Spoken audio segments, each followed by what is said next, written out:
Lagos Park. Omoge Jassy, you need Maserati. Kilo come, Nico Bugatti. Who's your daddy?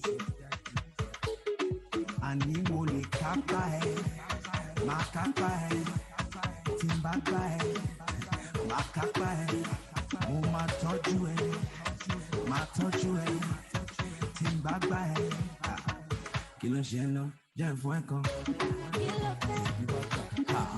Samba, Kilo Sheno, Jeffweko, Samba. Strong team, don't know the code, stop fronting. Hello again. Before we start, we have most of the candidates who have logged in as attendees. We have sent you an invitation to join panelists. Please look on your screen. If you are one of the candidates, look on your screen. There is an invitation waiting for you to accept, be able to come in as a panelist. Please, we are waiting on you to do that, and we will proceed.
Get them to turn on their pictures as well.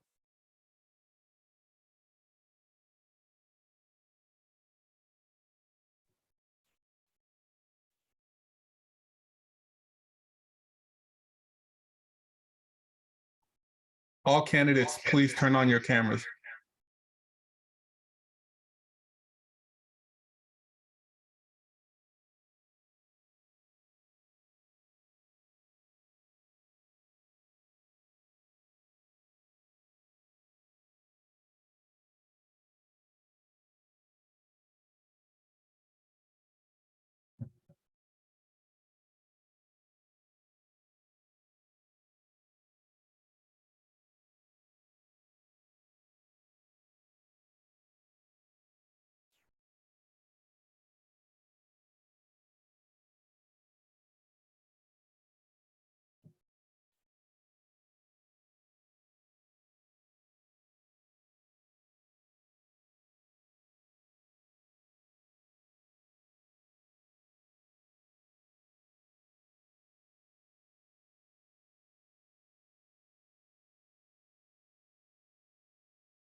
During the mix with DJ Zamani. Rock on.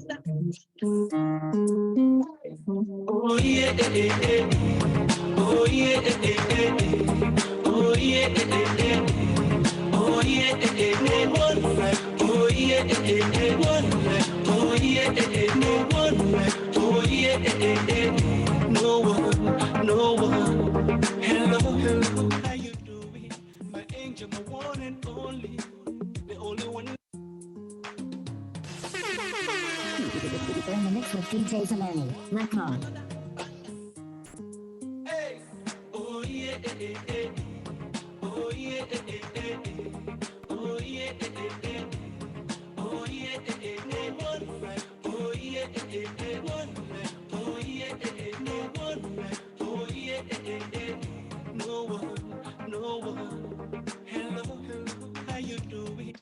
angel, one and only, the only one that I miss. Where they bring me joy and blessing, you know that I love you, and I can't wait to say I do. But before we walk down the aisle, I just wanna let you know that you're the brightest. That you'll be the brightest thing I'm seeing, you're the brightest. The way you just shine, the thing like me, you're the highest. When it comes to everything, you're the lead. My princess, my only one lover. And I just wanna let you know that no one be like you. See, I don't go different places, I've seen many faces. No one be like you. So they cannot replace you, cause you are a blessing. No one be like you. You're driving me crazy, cause you are my baby. No one be like you. No one like you. One like you. No one like you. One like you. No one. About a year ago, before I met you, yeah, there was no possibility for me to be rescued. Hello. Good evening. Back in Nigeria. Good morning. Good afternoon. Good day to all of you who are here joining us on this inaugural debate. We are about to start. We understand that some of the candidates are having some technical challenges. We are trying to clear that. We will start this in the next 1 minute. So give us 1 more minute to clear with some of the candidates who are trying to log in. We have tons of attendees in this event. Let me quickly throw this out here. By the time we reach our 10,000 capacity, you won't be able to log in, but you can follow us live on YouTube and Facebook, and we will soon hit that number. In the meantime, we will finalize with the candidates trying to have access, and we will start.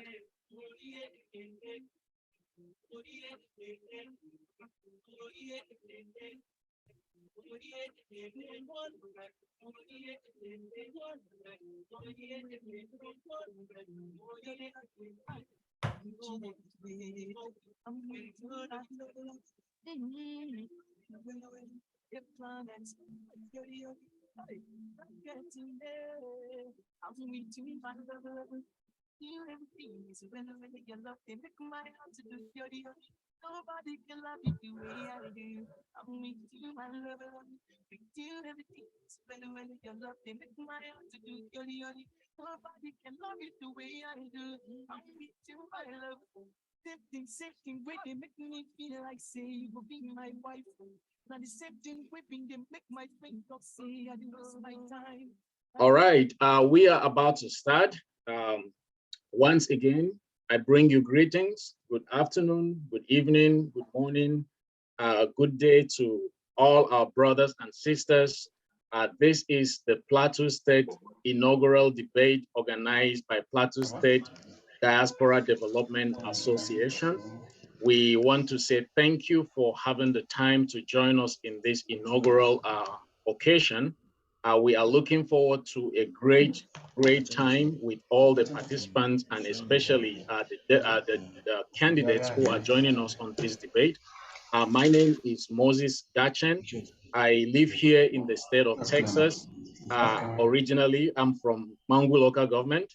You will get to hear from some of our members who are coordinating this. I am also the secretary for Plateau State Diaspora Development Association, which we call PAZDA. And I would like to give you briefly a synopsis of our organization. PAZDA is the all-encompassing body that encapsulates all members of Plateau State who are living in diaspora. Our organization creates a platform for all members of Plateau State, regardless of location. And we have members in the United States, in Canada, US, in Germany, all across the world. And that is what makes us the umbrella body of other small Plateau State organizations. And every member of the Plateau State is who wants to be part of this organization, the door is welcome. we have a singular objective. Our objective is to bring to bear our experience, our resource to advance developmental objectives on the plateau. Our goal is to partner with our brothers and sisters back home to see how we can support the growth of our people back home. And in light of that is the reason why we put this inaugural debate. This debate is to create a platform for all candidates who are seeking, especially executive position in our land, to have the opportunity to showcase and sell themselves and tell our people why we should give them our mandate. And so to all the candidates, we will soon introduce you, but we want to say thank you for having the opportunity. I would like to also invite our president for his welcoming remark, Mr. Mark Pelshak. Over to you, sir.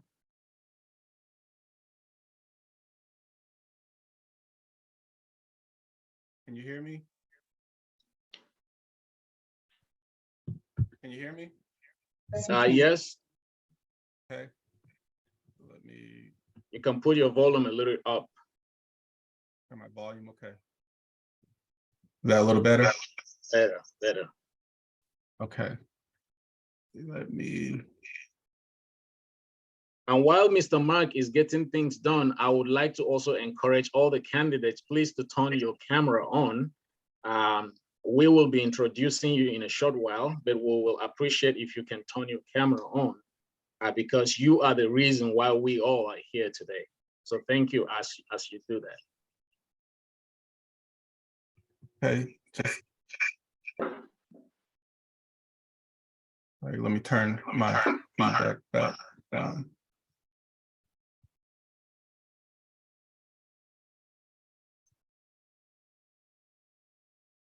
All right.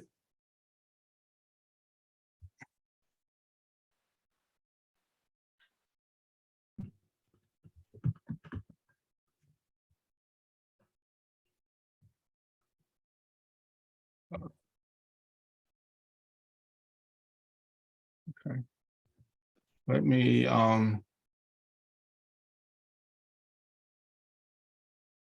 see here. Getting my picture on the screen is a little challenging, but this is what we'll do. Moses. Yes. Keep talking 1 second. Let me change my camera view. Okay, well, we are trying to sort out this technical challenge. We will be having an opportunity to hear from all the candidates who are here. We have reached out to as many who have indicated interest to run for the position of governorship candidate on the plateau. And we haven't been successful to get everyone to be here, but by the grace of God, we have some of them who are here, and we all are excited to get to hear from them. We know there has been one or two kind of a town hall, kind of a setup that has been taking place on one-on-one. To the best that we know, this will be the second opportunity for most of the candidates to be on the same stage, even though this will be virtual. But we want to say that it's a big privilege and a big opportunity. And as far as we know, this will be the first of its kind since the campaign has been officially ordered by INEC. And so we hope to hear the candidates go beyond just some of the limitations they might have had during the first debate for those who were around, to be able to break through some of those barriers and let us know in detail some of the issues they intend to address. We intend to have this session to be a little bit different from the traditional debate where we do not intend to pitch one side against the other, because at the end of the day, regardless of political and party differences, at the end of the day, we all are one people. And what matters here is our home state and our people. And we absolutely believe for all the candidates who will be coming to solicit for our support and mandate, we believe all of them have one agenda, the total promotion and the advancement of Plateau. At the end of the day too, we trust that God is going to grant victory to the right person. And we hope all of us will unite behind the eventual winner that will become the governor of our state to steer the direction of our state towards progressive move for Plateau. So we anticipate that. And also, if you are here, you want to actively engage, send questions. We earlier requested questions for the candidates, and quite a few people have sent in questions, which we intend to present to these candidates as they have the opportunity to talk. If you feel like you intend to send a question, the Zoom session here is just designed as a webinar, but you can engage actively as this is going on, recording going on live, is being transmitted live on Facebook and also YouTube. And by the time the capacity is reached, you can only join on Facebook or YouTube, and so you can tell other members or friends and family they can join live on Facebook and YouTube, and that also gives an opportunity for live interaction. We have members who will be coordinating questions and releasing those questions directly to the candidates. We designed this to be a webinar to allow the candidates to have ample time to be able to interact with all of us without interruption from the public. Mr. President, are you ready? Yes. Okay, please go ahead. Okay. Good evening, gentlemen. So excited for you guys to be here. Thank you, Mr. Dachan, for that introduction. I want to first and foremost welcome all of the viewers out there who have tuned in to listen to these candidates share their goals and visions for Plateau State. I want to as well welcome the candidates who have made time to be a part of today's event. My name is Mark Pelshak. I was born in Jos of Abordis Village, Pankshin local government. And as Mr. Dachan stated, some refer to me as the president of Plateau State Diaspora Development Association. However, those who know me quite well know that I'm uncomfortable with illustrious titles. And therefore, I like to refer to myself as your servant leader of this great organization. And what a great organization it is indeed. In our very short existence, we have been able to achieve many great and wondrous accomplishments, one of which is putting together this debate for yourselves and for our fellow brothers and sisters around the world. And I've been a part of many organizations, and I can tell you it is very rare to find a group of people from all walks and backgrounds to come together in unison and to do so respectfully the way that our members have done. And I believe this is due to the fact that we are knitted together with the same yearning, the same passion, and the same heart to see our beloved Plateau State reach the heights that we know it is capable of. Plateau State Diaspora Development Association is an independent organization, and there are no doubts a plethora of diasporan organizations that support Plateau State and its citizens in different ways and capacities. PAZDA decided to go a slightly different route in that we seek to partner with Plateau State citizens in various initiatives, small business efforts, and seed funding for startup.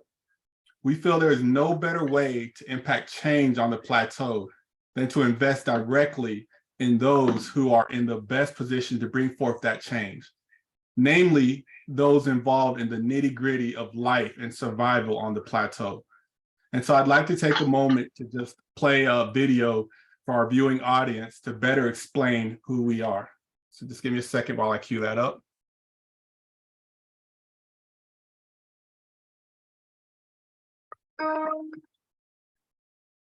In a world where diasporans are seen as prodigal sons and daughters, fleeing home and never to return back, Plateau State Diaspora Development Association, PAZDA, unites to break such impression. A coalition of fervid and faithful Plateau State diasporans from around the world have come together for the purpose of forming one collective voice to bring back honor and glory to our beloved Plateau and to develop individuals, businesses, and organizations within the socio-economic structure of the state through quantifiable collaborations.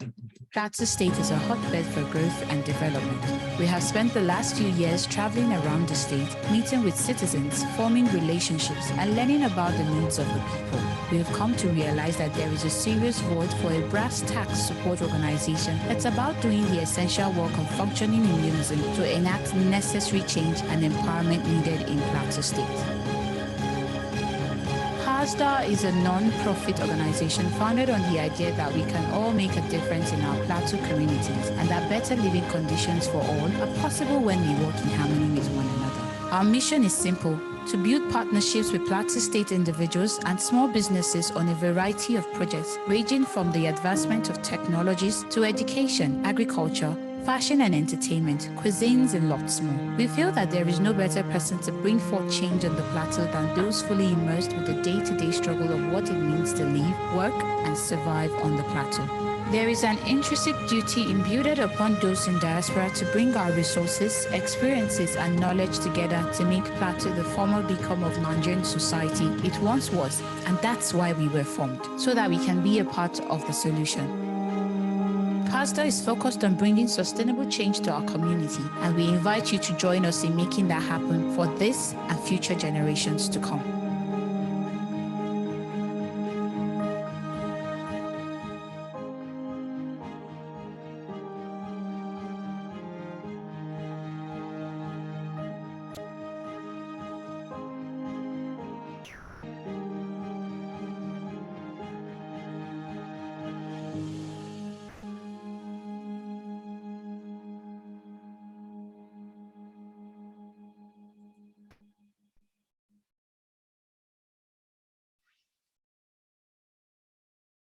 Thank you very much for that wonderful video. Yeah. It actually. Oh, and just in conclusion, there's been a lot of excitement in the air with the upcoming changing of the guards, both at the state level and at the federal level. And with this excitement, there's a sense of positive and welcoming change coming.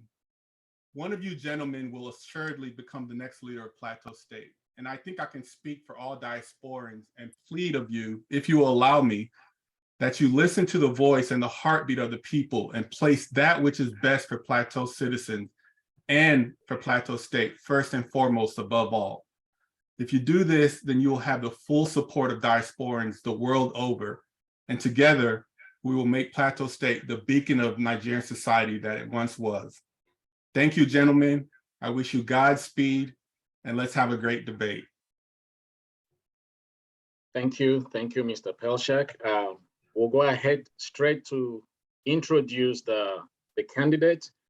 So far, we have had 8 candidates that were prepared and ready for this debate, even though at the moment we don't have all the 8, but I'm going to call out the names of those who are supposed to be here and the debate will start.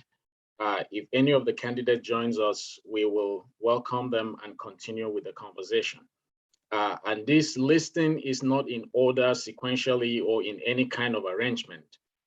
We just listed the name as we deem it fit. So the first candidate, we have Mr. George Dimka, representing the ADC. The next candidate is Honorable Manji Gontori, representing the YPP.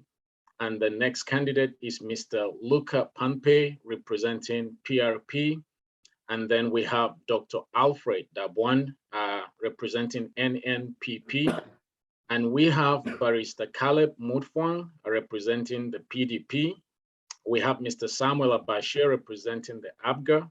We have Dr. Patrick Dakum, representing LP, the Labour Party. And then we have Dr. Nentawe Yilwatda, representing the APC. At the moment, we have Dr. Nentawe, Dr. Dakum, and Barrister Caleb, and Mr. Luca Panpe, and Mr. George Dimka in the house. Before we call them on, I would also like to introduce the moderators for today's debate, so they can take over from here. We have Mr. Diamond Longgel and Mr. Nankat Fellow. Over to you, lady and gentlemen. All right, thank you, Moses. My name is Nankat Fellock. I am born and currently reside in the San Francisco Bay Area here in sunny California. I'm really excited about this session and can't wait to get it started. Over to you, Mr. Longgel. Thank you, Mr. Luck. My name is Diamond Longgel. Good morning here in California and good evening to our distinguished gubernatorial candidates and our viewers in Nigeria and around the globe. I hail from a small village called Chindon in Mangu local government. I currently live and work in Sacramento, California. With that, let me begin with the ground rules for today's debate. There are 3 key ground rules that I would like our distinguished candidates to keep in mind. The first ground rule is that each candidate would be given 3 minutes to talk about themselves. Tell us what prompted you to run for this important office. Why should our people trust you with their mandate, and what would you do differently? Secondly, we will formulate questions specifically for you from what you tell us about yourself. And lastly, we have general questions sent by the public, and you will be given 60 seconds or 1 minute to answer those questions.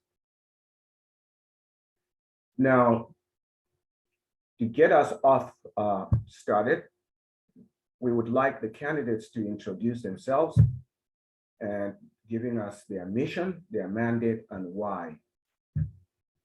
You will have no longer than 3 minutes to be able to describe these categories for us. And the first candidate that will go ahead is Sir, Mr. George Dimka. If you would proceed to tell us what your mission is, your mandate, and why. Sir, you have 3 minutes.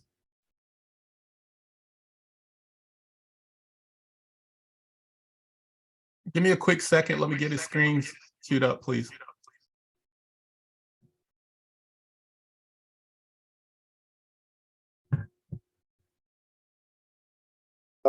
Good evening, everyone.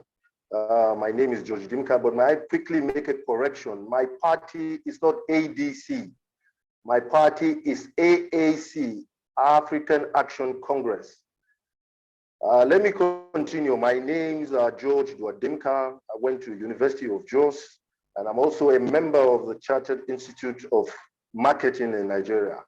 I've worked with the private organized sector. I'm 51 years of age, and I'm an Ngas by tribe from Kabwil Kanki local government area, and I'm married and blessed with 3 children. My mission to run for governor is to provide service that will benefit all, and to provide security and guarantee the safety and life of property of everyone. My vision is to bring back the glory of Plateau as a home of peace and tourism, and to bring back the missing middle class by way of youth empowerment through skill acquisition. I came up with an acronym by word strength. Strength is physically strong or capacity of an object to withstand great force of pressure. With that, I've decided to use strength as an acronym for what I intend to do for Plateau State come 2023, March, God's willing. My S starts with security. Plateau State have been engulfed with calamity over 2 decades ago. Till this moment, we have been moving back and forth and trying to see how we would secure our people. However, may I please state at this moment that it is a constitutional provision that the primary essence of government is to provide security for its people and to guarantee the safety and life of its citizens. Without that, nothing strives. Nothing strives. My T word is for technology.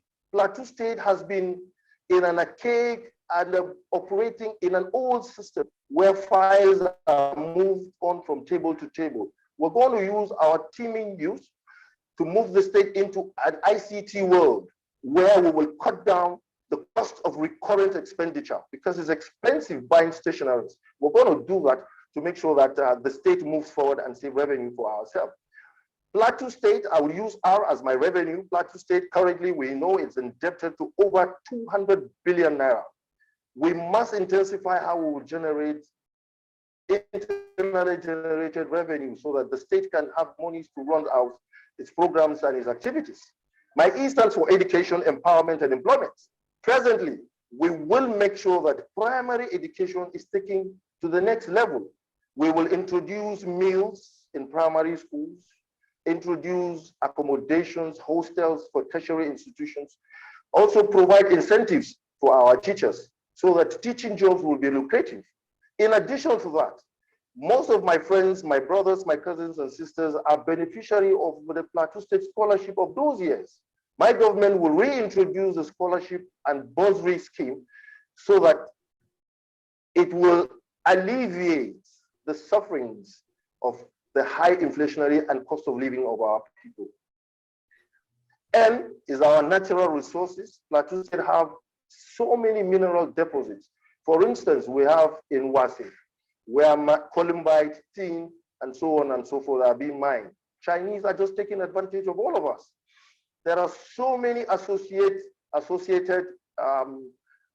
precious metals that goes with that. We will make sure that those raw materials do not leave the shores of our states. We will intensify that those products are converted to finished goods so that industries, companies can come out as a result of all those solid minerals. Health and housing is my next word.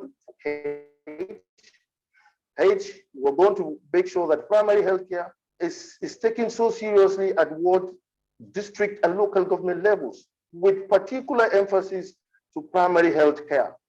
We will also make sure that we cover housing, build local, low and medium income low-cost housing for our low and income earners. That will cover for the housing deficit. T is for taxes and transparency. My government will make sure that all taxes accrued, collected from the states. My people in diaspora, you all know that evasion of tax, IRS, is a crime. We will make sure that we put legislation where everybody must pay his tax duly. And the last T is transparency. We will make sure that our government is transparent in all its dealings and all its spending. These are the only thing that we can put together. With that strength, our future, our youth, leaders of tomorrow will prepare and make sure that Plateau State moves to the next height, to the next generation, to our plateau of our dreams, and have a safe plateau. Please, I expect and I want my team viewers to consider and look at the strength strategy that we have enacted in saving Plateau State come 2023. Once more, my name is George Dimka. I'm running under the auspices of the African Action Congress, AAC. Thank you very much.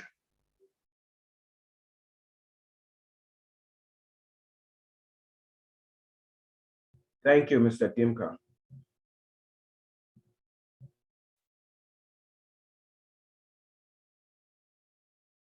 The next of our distinguished gubernatorial candidate is Honorable Manji Gontori. Sir, if you could address what your mission is, your mandate, and why. You have 3 minutes. Honorable Manji Gontori, you are next, sir. Mr. Gontori is not on the call yet, so. Okay. All right, Mr. Gontori is not here yet. Okay, we will skip down to Mr. Luca Panpe. Is he here as well, or he's not? Yes, he is. Okay. So, sir, Mr. Luca Panpe, if you could address what your mission is, your mandate, and why. You have 3 minutes. Thank you very much. Yeah, good day to everyone. My name is Comrade Luca Panpe Yakubu, born 74 in Maiduguri. I hail from Mangu local government area. Here, primary school, Panyam. I went to Nakam Memorial Secondary School, Plateau State Polytechnic, Ahmadu Bello University, Nasarawa State University, and to be able to run for the office of the governor of Plateau State. I've also worked as a teacher, as a lecturer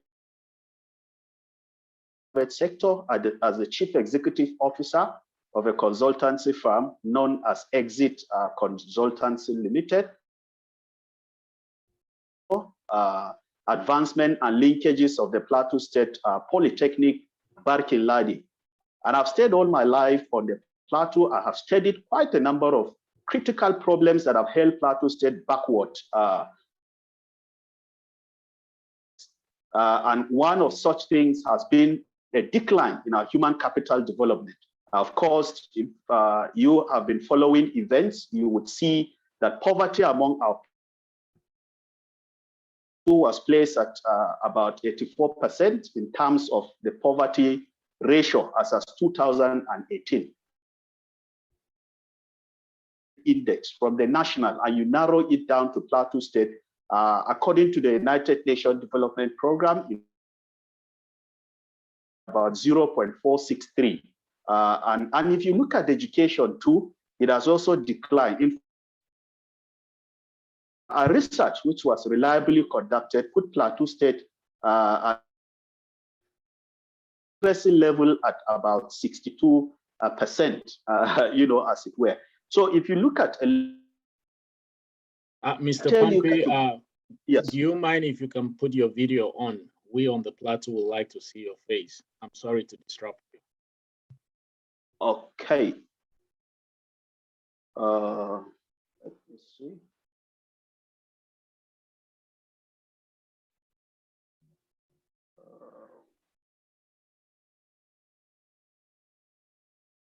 It's on.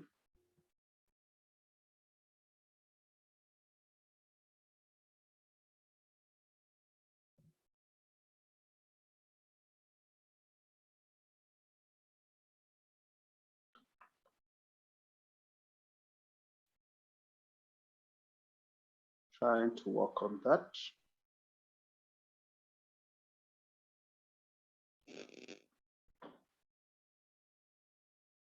It's okay. We can proceed, and if you're able to get it through, I will work on that. Yes, I'll work on that. Thank you. Yeah, thank you. So talking about in terms of security, Plateau State has also been in the news for the 2001. In fact, on the Plateau, there are reliable conservative statistics that have shown to than 46 people are kidnapped on the Plateau. And I'm sure that quite a community have had cases in one way or the other to have followed incidences of has also been paid in this regard. So looking at Plateau State over the years, Plateau has been of Nigeria as a whole. And like I always say, Plateau is the south of the north and the north of the south, which means that it is the umbilical cord for the development. Since the days of Gum War, we've seen a decline in terms of governance, the quality of life of our people. And so because of that, some of us have decided to be able to interrupt the current political and governance system that has failed to deliver in terms of the basic human resources to our people. And so what are the two cardinal things that fundamentals of government? And that is the protection of lives and property of our people vis-a-vis delivery of up with the reclaim agenda. The reclaim agenda is to take Plateau back glory, you know, over the years in terms of providing a leeway in good governance across Nigeria as a whole. In fact, Plateau was a state. I'm sure a lot of you wells of Plateau to go into the diaspora, and you would recall the kind of peaceful nature of Plateau State. You recall the weather of Plateau State, and you recall so many other advantages that Plateau State stands, the kind of leadership that is expected to harness all these resources to put them into equitable use for the purpose of the development. The same agenda is to first of all bring back the Plateau dream. And what is a Plateau dream? The Plateau dream is to become a leader in terms of delivery of services across our national life. One has to do with the question of security. The second one has to do with the purpose of food security, and that is agriculture. The third aspect has to do with reclaiming our tourism sector to be able to attract even foreign direct investment in the area of tourism, the many natural facilities that God has endowed Plateau State with. And then the fourth aspect of it is to be able to address the questions associated with issues of poverty among our young people, particularly on the plateau, people breaking stones to be able to survive. You will see that it's a very teachable state, given the resources that we have on the plateau, that should have worked for us to ensure that our young people are gainfully employed, to ensure that our women have for themselves at least 2 square to 3 square meals a day, to ensure that our children also go to school, and to ensure that even our girl children, like their counterpart in other parts of the world, as it were. So for us, we are looking at these critical things to be able to address the problems from the root. We are not concerned about dealing with the questionable consequences of all these things, because you will have to remove it from the root, not to trim the leaves. And what is that for us? Is to reclaim, go back to the basic ideology of what makes us Plateau people, a hardworking people, a very committed people, an industrial entertainment, people who have the capacity to drive the process of development at every level. And this is a foundation for us. And so as we go on in the process of this conversation, we'll be able to look at the nitty-gritties on how we'll be able to drive all these things that I've mentioned, whether it is agriculture, whether it is improving on the welfare of our citizens, whether it is in addressing the questions of the question of primary healthcare delivery, whether it is the question of security. We'll be able to look at some of the vital strategies that we'll be able to bring on board. But let me say this within the little time allocated to me in this 3 minutes, that ours is to be able to interrupt to bring about good governance. What are these cardinal principles? We're looking at accountability, we're looking at transparency, we're looking at justice for our people, we're looking at equitability in the redistribution of resources against a backdrop of what we have had over the 3 decades, where it has trends in terms of running government. So for us is to also bring back God into governance. And where we are able to do this, I can tell you for free, going further, as we look at the basic fundamentals that will make people to even hold us accountable in terms of the utilization of their capital resources that we have, that nature has also endowed us with. So this is this for now. Thank you. Thank you, Mr. Luca Panpe. Thank you. We appreciate that. And the next gubernatorial candidate will be Dr. Alfred Dakum. You're going to be up next, sir. Please identify for us your mission, your mandate, and why. You will have no longer than 3 minutes to state your position. You may proceed. We do not have Mr. Dakum yet. Okay. So let's move to the next All candidate.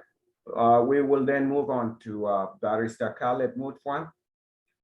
Sir, you are going to be going next.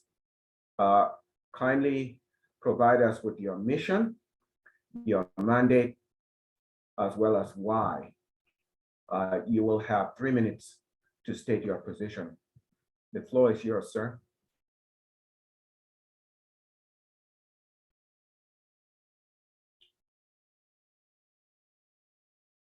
You're muted, sir. If you're talking, we can hear you. I think you're, yeah. Barrister Mutfwang, I believe you're muted. Are you hearing me now? Yes, we can hear you. Yes, we can. Okay. Good evening, Diamond. Good evening, Moses. Good evening, Nankat. Good evening, and those sir. beautiful dance steps you brought on board. Let me also greet my fellow candidates, my elder brother, Dr. Dakum, Dr. Nentawe, Dimka, and Panpe. I say good evening to all and to our teaming viewers across the globe.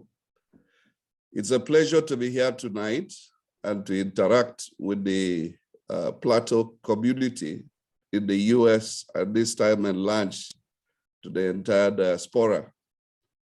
Like you announced, my name is Caleb Mutfwang. I hail from a village called Ampang West in Mangu local government, where I went to primary school before proceeding to Gindri Boys Secondary School, and thereafter to the University of Jos, where I graduated with a degree in law before proceeding to the law school in Lagos.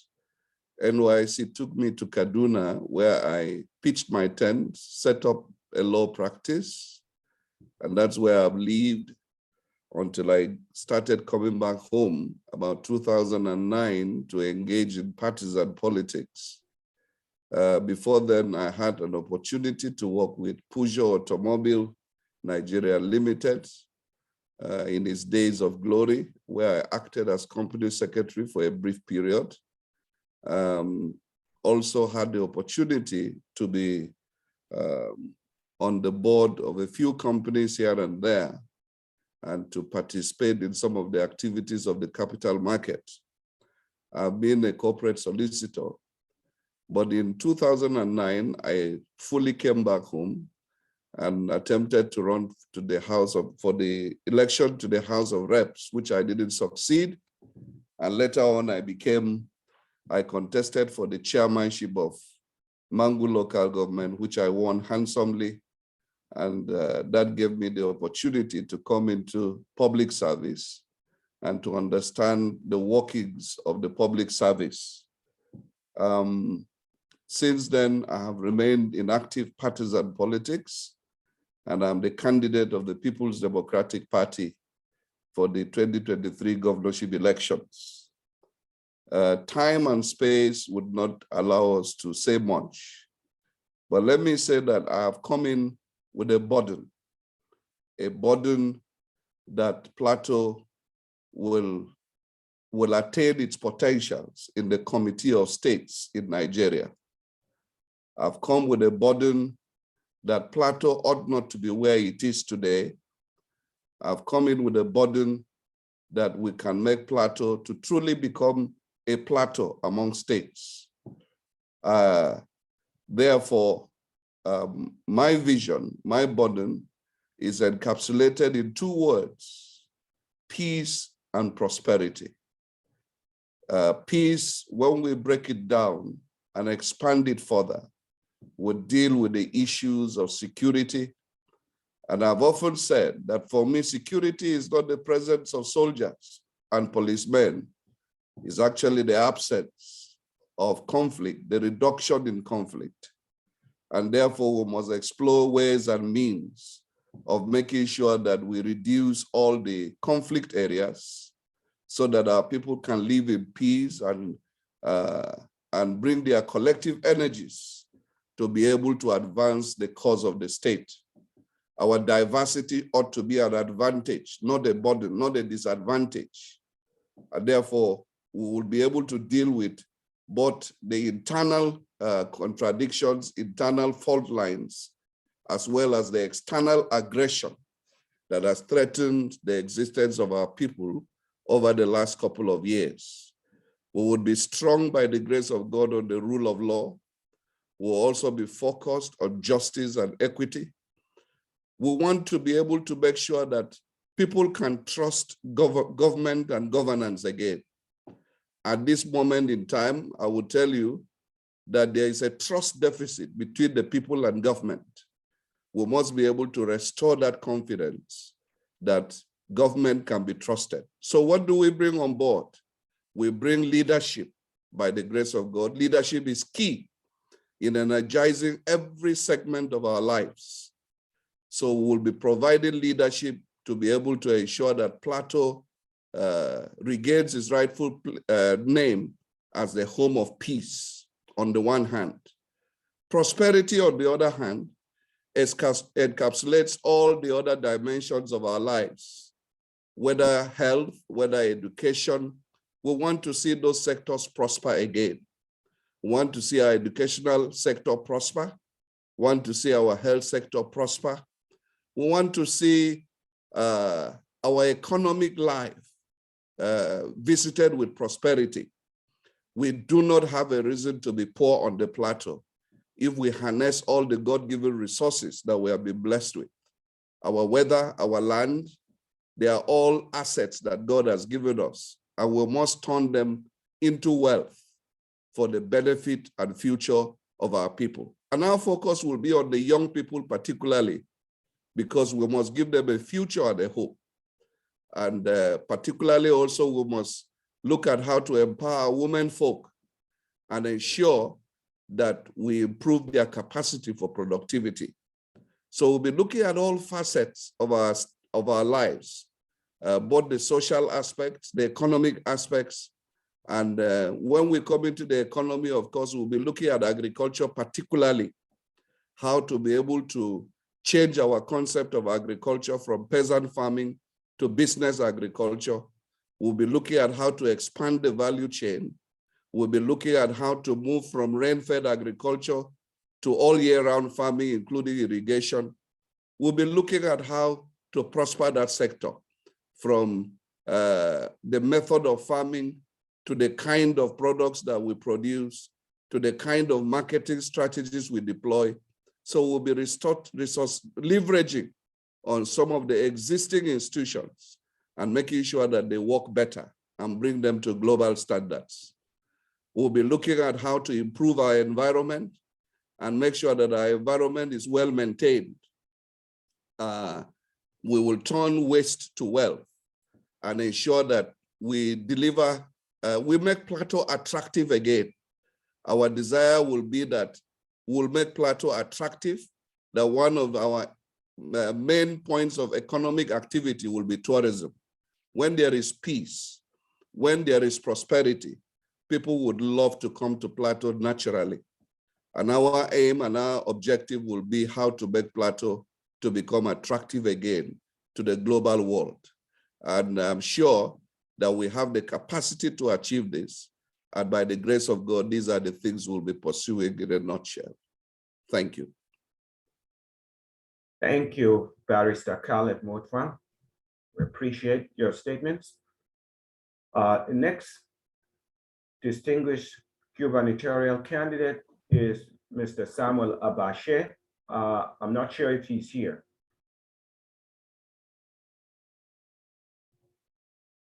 No, he's not. Is Mr. Abashe here? Okay, looks like Mr. Abashe is not here.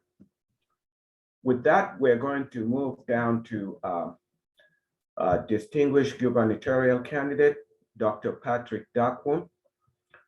Sir, you will be next. If you could state for us what your mission is, your mandate, and why. You will have 3 minutes, sir. You have the floor.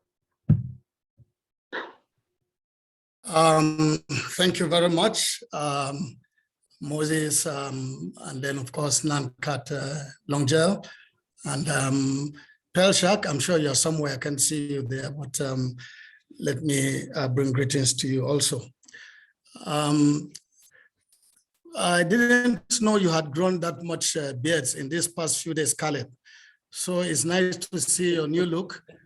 And so I greet you as a brother. I think that's a very cool look that you have. And then of course, my brother Nentawe, thanks a lot for also being a brother. Let me also recognize Dimka and also Panpe that are here. Patrick Sunday Dakum is my full name, and I am from Pangshin local government, Mopunbai tribe. I'm married to a very beautiful Birom girl called Sarah Dakum, and I have 5 sons. 1 has gone to be with the Lord, so 4 on this other side. I became a medical doctor 82 from the Ahmadu Bello University, having done my primary school partly here on the Plateau and also partly in the present Katsina State. I have spanned quite a bit in terms of my career and work. Started out as a public servant, working in a general hospital as a medical doctor. And then I moved on to work with the Nigerian Telecommunications in the health and safety unit. I have also then moved on to work with a good number of non-governmental organizations spanning across the United States Agency for International Development, the Canadian International Development Agency. I've also had a stint with the Japanese International Cooperative Agency and a few others. I have also been in the policy arena on the Plateau, having been Commissioner for Information, Commissioner for Health. I was also chairman of the Hospital Management Board. And in the education sector, I think I've also done a bit by being a member of the Governing Council of the University of Jos for 4 years. So that's it about me.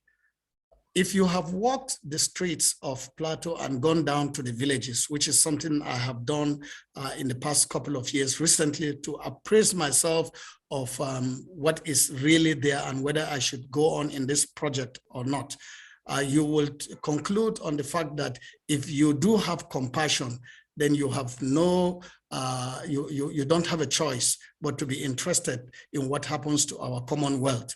If you care about people, then you also have no option but to move on to be part and parcel of the solution and bringing back the glory of our Plateau State. I have been a beneficiary of the good times of Plateau, and I think those those times are also possible to be brought back. I have personally gone to the university without my parents suffering to pay a full tuition, and instead with a full scholarship, and I know exactly what the benefits are. But in terms of what are some of those things that are pushing me to go into this, I think they come more from personal experiences. And let me also backtrack to say that I'm running on the platform of the Labour Party. And I need to also, at least even if it's half a minute, just mention the fact that the Labour Party, we believe that it is very possible to form and conduct affairs, not only of a political party, but run a government based on an ideology. And therefore, the ideology we bring to bear is the social democracy ideology, where we believe that whatever we are going to do should be driven by the fact that jobs should be created. So I would like to style myself also like what I'll call a social democrat in the US. President Biden would say, I'm the president, I'm the workers' president. I want to be the workers' governor. And in order to do that, the focus is humans. And the United Nations measures that using the Human Development Index. And it stands on 3 tripods. And in Plateau, we are performing very bad on all. But overall, Plateau is number 22 out of the 36 states. And I think that's a very far cry from where we would be. So one of the expertise I bring, of course, is the fact that I teach implementation science as a public health physician and as an associate prof. And I know what it is to be milestone driven. The leadership skills I bring in there is to be able to identify the goal, the vision. Of course, it's all encapsulated in what our mantra for Plateau is, peace and tourism. You can't run away from those. But then to set a target in terms of where we need to be. And the target that I believe as a leader, I'll be using square pegs in square holes. People who are experts in this field to do is to ensure that Plateau State moves from number 22. And I believe that in the first 4 years of governance, Plateau should be moving to a minimum of number 15 or number 12. If we can make it single digit, I think that will be great. And the way to do it is very clear. Focus on the enablers of the economy. And the enablers are, of course, the human capital infrastructure that we have, the longevity of life that we look forward to, the purchasing power of people, and also, the knowledge. I've been a participant in trying to ensure that the private sector contributes a lot to education. It may interest you to know that Plateau State, the private owners of private primary and secondary schools own close to about 70% of the total number of schools in Plateau. There are close to about 5,000. In terms of combination of secondary schools, both private and public, is just about 1,000, and the private sector is running about 700. So creating an enabling environment to move that sector is going to take us where we are.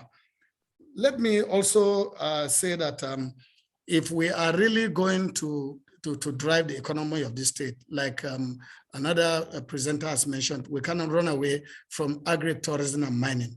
But one thing that I have also seen in governance is the fact that every person comes and claims to be the expert on every field. But I am coming with a knowledge of where I want us to be in Plateau in terms of all the indicators, and then ensuring that as a leader, I lead the way and point to the direction, and then use those people to ensure that we get to where we need to get, knowing, of course, that I also need to be knowledgeable in those areas. So if you will forget anything, don't party, we put the people forward. And that's why our logo is Papa, Mama, Pikin. And we believe that if you focus on human beings, then you will take them out of those indices that will enable Plateau move forward. I believe that it is possible to change, that it is possible. Nigeria can be better. Plateau can be the best. We're able to do it. If Anambra can export $5 million worth of flowers, Plateau State can do better. If Edo State will have Edo rice all over the place, Plateau State can do better. We cannot produce potatoes and not have a single factory that has potato chips. So I can go on, but let me stop there and thank you so very sincerely. And I'm looking at the question and answer session. Thank you very much. I'm sorry I exceeded by about 2 minutes. Thank you, Dr. Patrick Dakum. We appreciate your responses. With that, we're going to move on to Dr. Nentawe Yilwatda. Sir, you have 3 minutes to identify what your mission is, your mandate, as well as why. Over to you, sir, Dr. Nentawe. First, let me appreciate my brothers also, my elder brother, Dr. Dakum, and my Mutfwang, Panpe, and Mr. Dimka. Thank you so very much for this opportunity to interact with the diaspora and to share my thoughts. Nentawe is from Kanke local government. I also hail from Ampang East, not West, like my brother Caleb. I'm from the East. So 2 of us are from Ampang. We share the same secondary school. We school in Gindri together with him.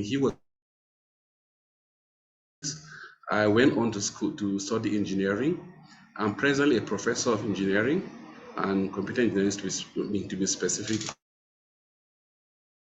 As a lecturer, I was retained by the university as a lecturer, so I returned as a lecturer to the rank of professor in the university. In the university, I had the opportunity of working as a director in the university, 13 years as director ICT in the university. I had the opportunity of consulting for many international bodies while I was in the university with UNDP, with several international bodies as a consultant. In 2020, commissioner, where I served in Benue as an INE commissioner, I resigned 2021, December, to contest for the position of the governorship under the APC. And today I'm the candidate of the APC for the governorship election.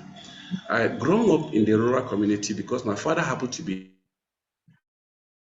many local government in Plateau State, both in the villages and city space. So I had opportunity first-hand contact with issues up, and then later, even at my adult age, because my father was still serving and moving around communities and local governments. So I have the opportunity to interact with different religions, different diversities across Plateau State. But this is my experience. The course of doing that, while growing up, I started taking, I started to have a people, developing people, building the younger generation, providing skills and scholarship for people. So I set up,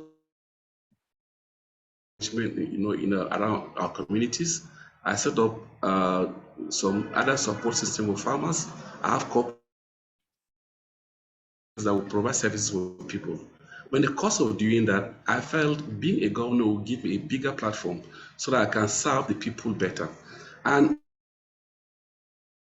ensure that I provide security, I provide cohesion, and then reduce poverty among people. That's why my mission is to make sure that Plateau State and Plateau is prosperous. And to be able to address this, we did a small research across the 17 local governments, across the rural community and city space.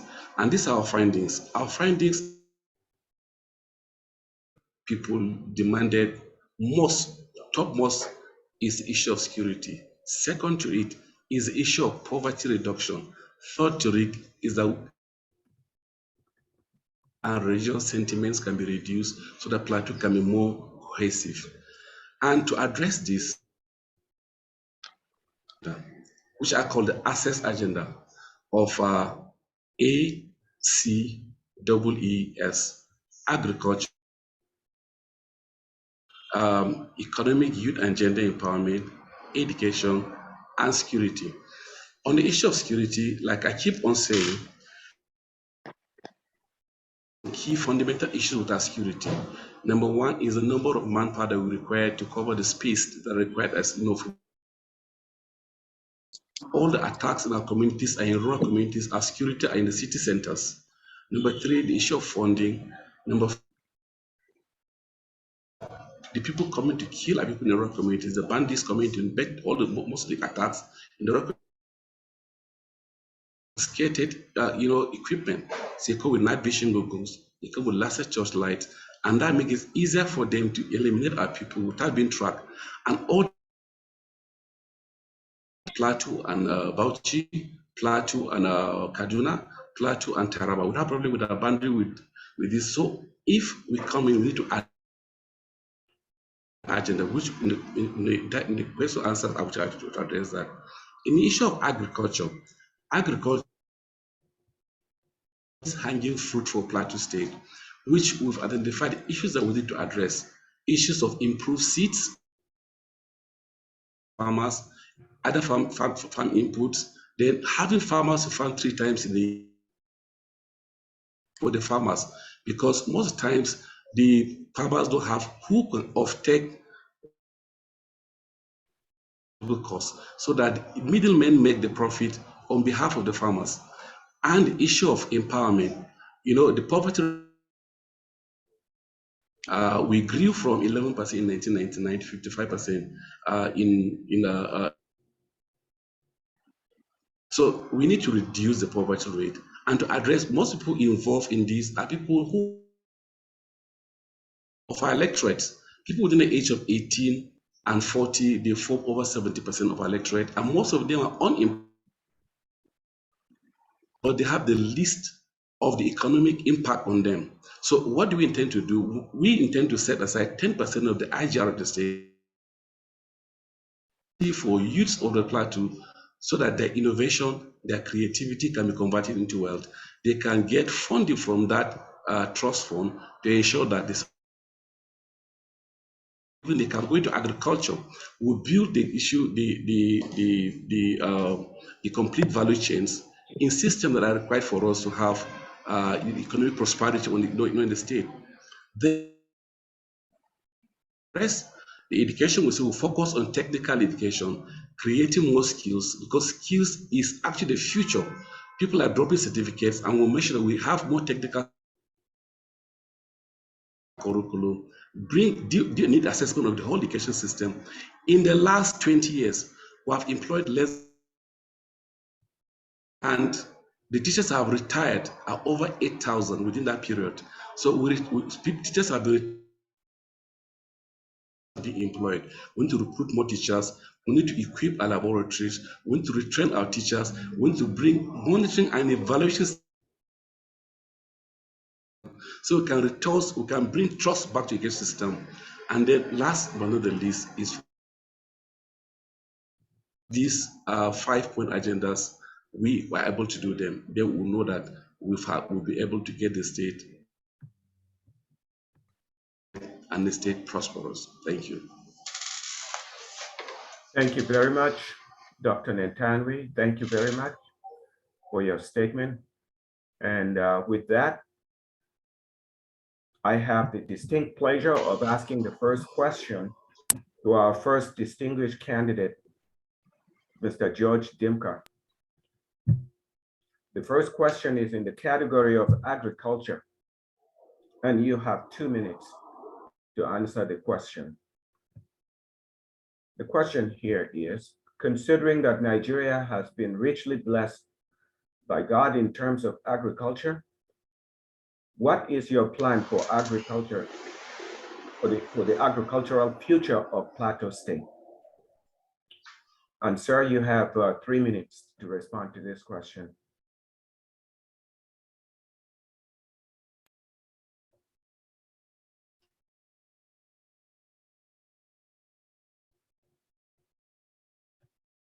Hello, good evening once again.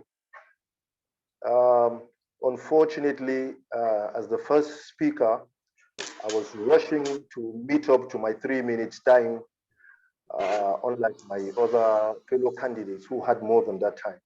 If you look at it, I actually omitted one of my agenda, which is G in my strength acronym.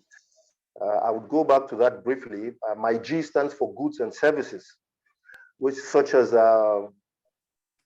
roads, rural infrastructure, turning waste to wealth, creating electricity through biomass, and also creating an enabling environment for agriculture. Now back to your question.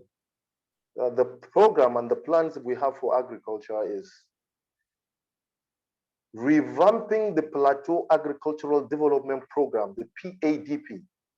They have a lot of land span all over 17 local government of Plateau State. It has been left fallow over the years because of insecurity. Farmers can go to their farms to farm. We will revamp them and make sure that those lands are actually cultivated. Having said that, we're going to create an enabling environment where farmers get value for their agricultural products. Globally, we'll create a website where off-takers can buy, bring their goods, government will buy, private partners can also buy, and then put them on the internet so that people all over the world can access that. Furthermore, it's going to bring development to the state where you have a system that you would have customs, standard organizations for regulations, banks for easy transactions so that people elsewhere all over the world will not necessarily have to come to where they have to take their goods. When we do that, we're going to make our local farmers have value for their product. And also, in turning waste to wealth, we're going to create fertilizer using waste in different locations. That will enable our farmers also have access to fertilizer. If you look at the Jos metropolitan city and its environs, it's filled up with filth. We will buy those waste and turn them to wealth. Two key sectors into waste production will be the provision and the providing of electricity to our teeming state and for the future of Plateau industrialization. We will also partner with NESCO, which is a generating company that generates electricity through hydro. We will assist in making sure that biomass will complement the generation of electricity. Happily, the National Assembly have passed a motion on granting states to generate their own electricity. That will help in our industrialized nation, in also making sure that our agricultural produce that are wasting over years will be converted to finished products. For instance, We have our tomatoes that are wasting on the plateau in Bokos, in Wukos, and in several local government of Plateau State. No one single puree tomato company do we have in the state. So we are making sure that all those put together will be our focus and make sure that we have industries, we have companies that our finished products, our goods will be converted to finished products. We have wheat that we can turn into flour. We also have soya beans that can also be turned into finished goods like soya oil and so many other finished agricultural products. Those and many more are some of the things that we are going to do to actually address the issue of agriculture on the plateau. Thank you. Thank you very much, distinguished candidate, Mr. George Dimka. With that, we want to move on to ask the same questions for Dr. Nentawe. If you could respond to this question as well. The question again is, considering that Nigeria has been richly blessed by God in terms of agriculture, what is your plan for the agricultural future of Plateau? Sir, you have 3 minutes. What potential for tree? The crop agriculture. That's the security and crime control. Right in big here. Am I supposed to talk again? Are you hearing me? Yes, go ahead, sir. Yes, we can hear you. Okay. Okay. So we have crop production, which all of them can strive on the plateau. First and foremost, we have to look at the lowest hanging fruits for Plateau State. And for me, one of the we have comparative advantage is potato. And I keep on saying it as one of the lowest hanging fruit on the plateau. The International Potato Seed Center has set up a tri-center. Hello? Write it from a big loan.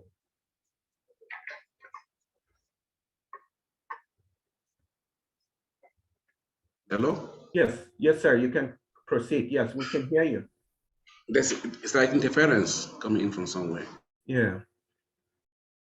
The International Potato Seed Center has just set up a new a test center, a modular tissue culture test farm in Orowa, in Barkinladi, just 2 tons per hectare. And their trial farm of 8 different seeds, they've discovered that 4 of the seeds can do 36 tons per hectare. To 36 tons per hectare will be one of the easiest way to make a plateau man rich. The highest in terms of yield per hectare among all the crops in Nigeria. And if that comes to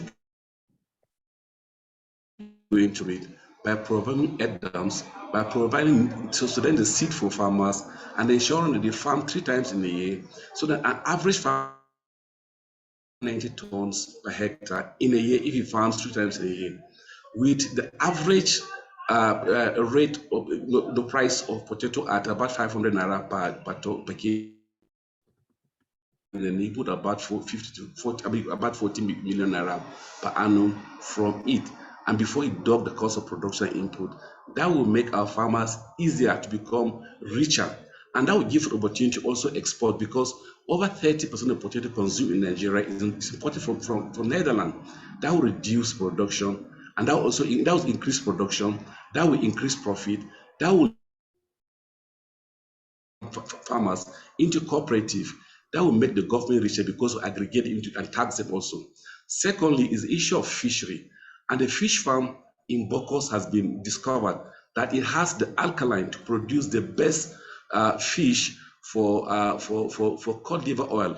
And cod liver oil, it has capacity of making $30 million per quarter. And that's the rate at which it has been estimated.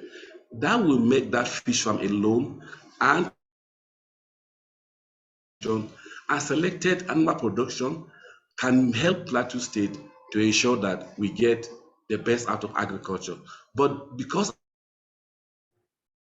which means we are going to reduce investment in infrastructure and invest in areas of agriculture, which 10% of our IGR will now go to vulnerable group into agriculture. People can access the fund, so that funding, which is a major barrier for farmers to expand their agriculture, they can have access to those funding. As the fund, they can buy tractors, they can buy improved seed, and ensure that production is boosted. We'll go also into the value chain by ensuring that we process the potato. Potato can be used for alcohol. You can use it for varies from the alcohol, which normally the pharmaceutical alcohol, pharmaceutical starch, and several other products that we can add to it. That can help us also go into processing, and processing will actually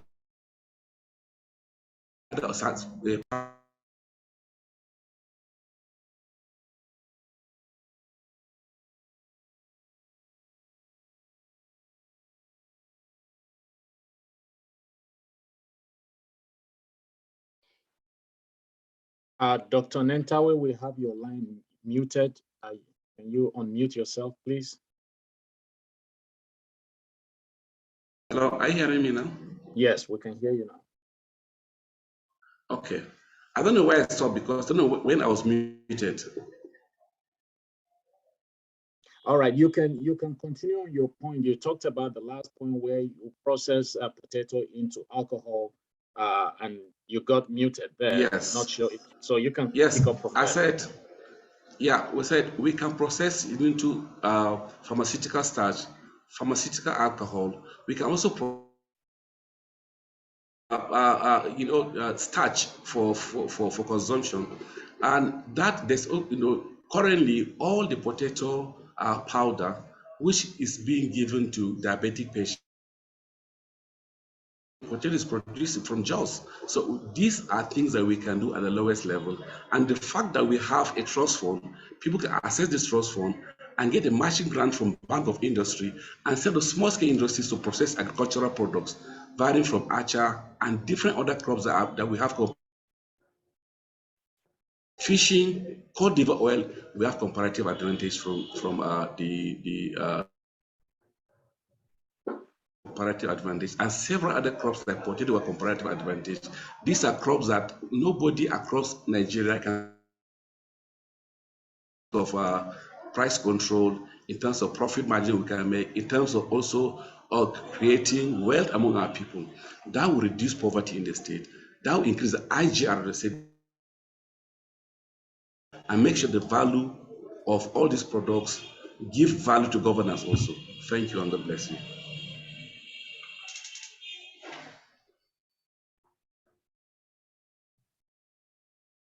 Hello. Thank you very much. The next question will be asked by my colleague, Ms. Fellock. Over to you. All right, thank you. Those are some great questions. Before I ask the next question, I do want to preference where these questions are coming from. So gentlemen, we're very grateful and honored that you guys could make time today. All the questions that we're going to be asking in our first round, these are actual questions that we sourced from the diaspora and the citizens of Plateau State. So the fact that they actually get to be heard and you guys get to answer these questions directly is an amazing thing. So again, these questions are sourced through our social media platforms and are coming from not just the diaspora community, but most of them specifically from the Plateau community themselves. So with that, this next question is, we're going to start with Dr. Patrick Dakum. And the category for this question is economic development. So the question for you is, currently Plateau is running on a 150 billion Naira deficit. With this enormous debt balance and a government running on a deficit budget, how would revenue generation and expenditure management be prioritized for your administration should you win? Please explain in details your economic blueprint for Plateau. We will start with Dr. Patrick Dakum. Thank you.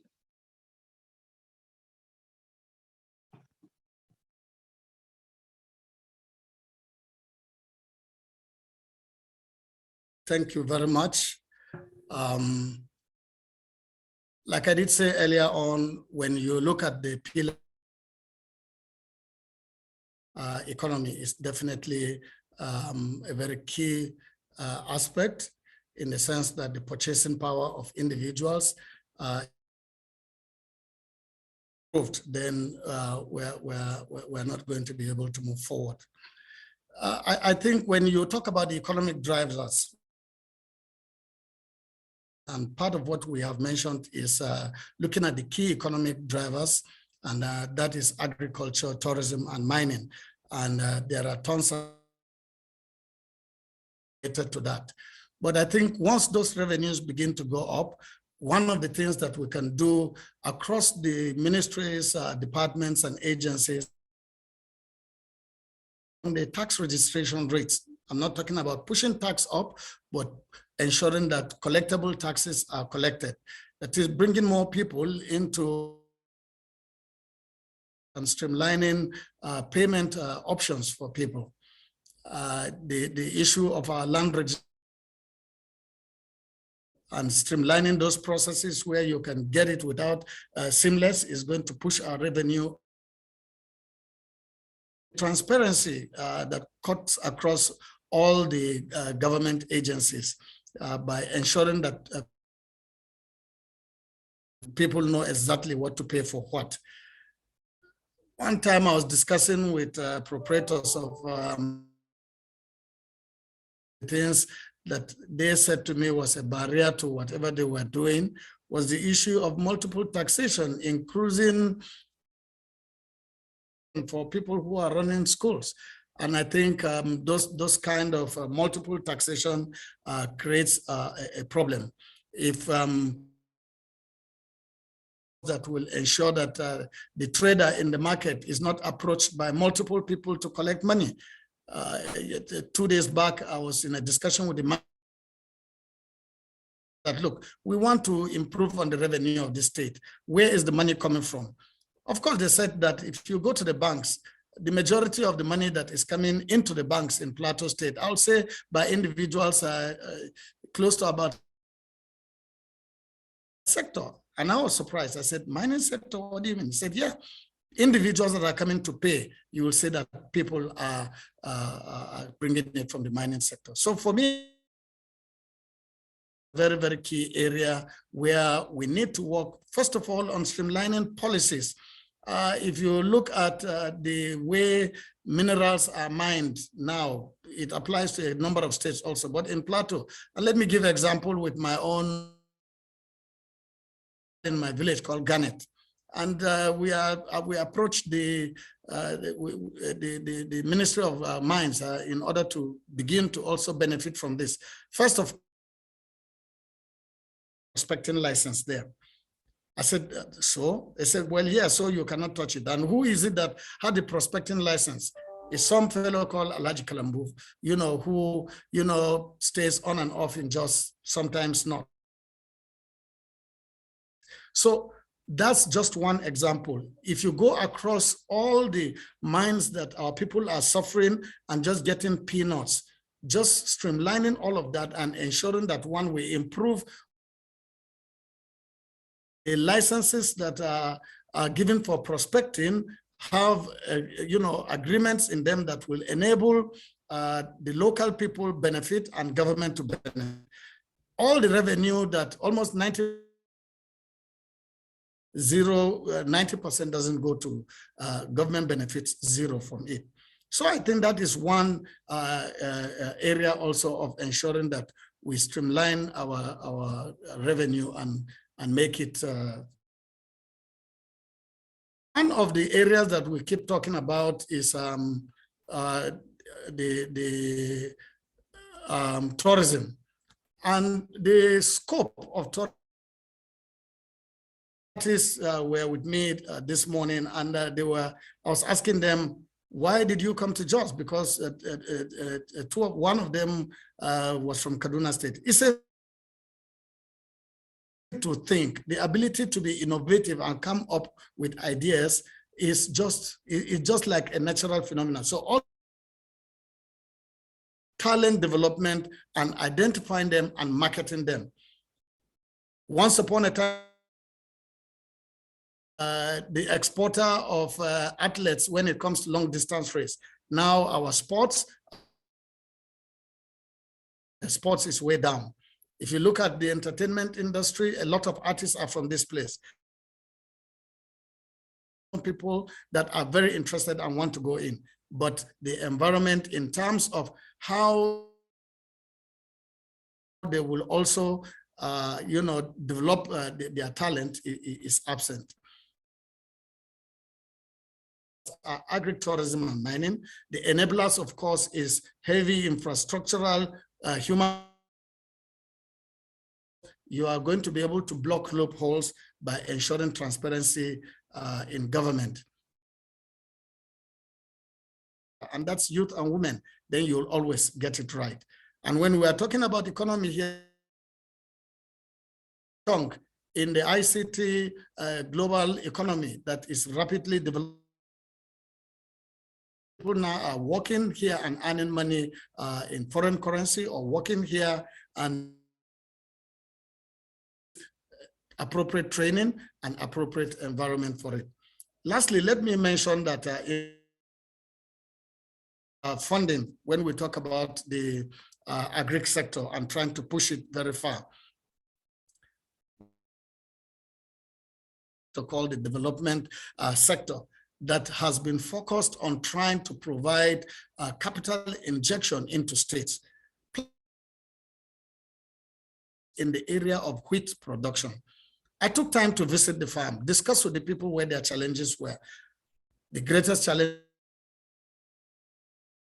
and they said, as a governor, when you come, please just provide us with what it takes for us to come to this particular area and farm and continue our lives. So capital injection into the agri sector, apart from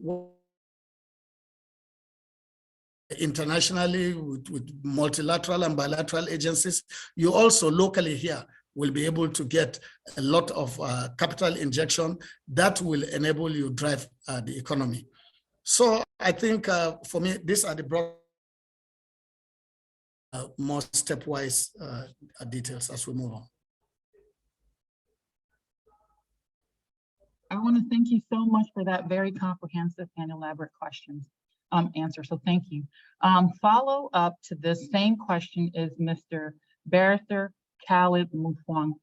The one thing I am going to preference is I want to thank you guys. I know that with the questions, these are very comprehensive questions.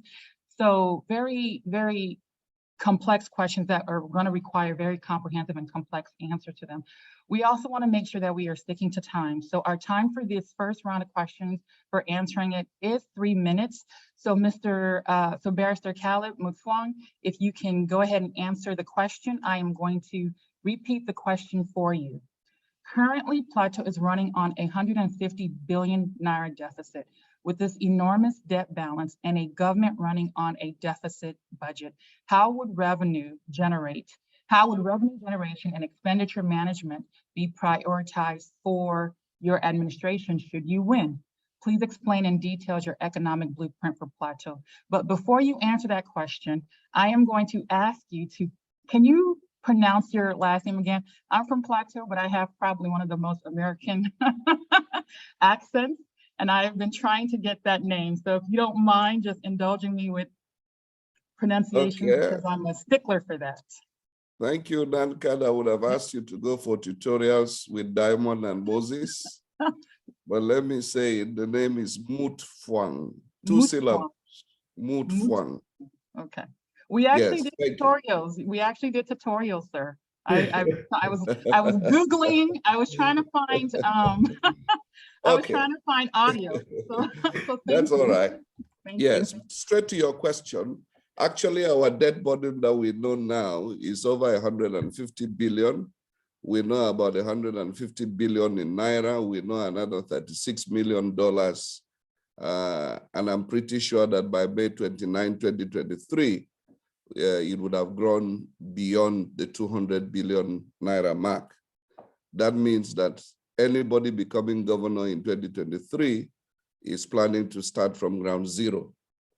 And as at the moment, one of the key things in the financial sector is what you call the credit rating of any government, whether at the national or at subnational level.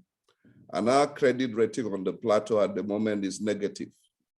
And so one of the first things we must do is to be able to improve our credit rating, is that we must be able to tidy some aspects of governance. We must be able to create a new environment with the ease of doing business.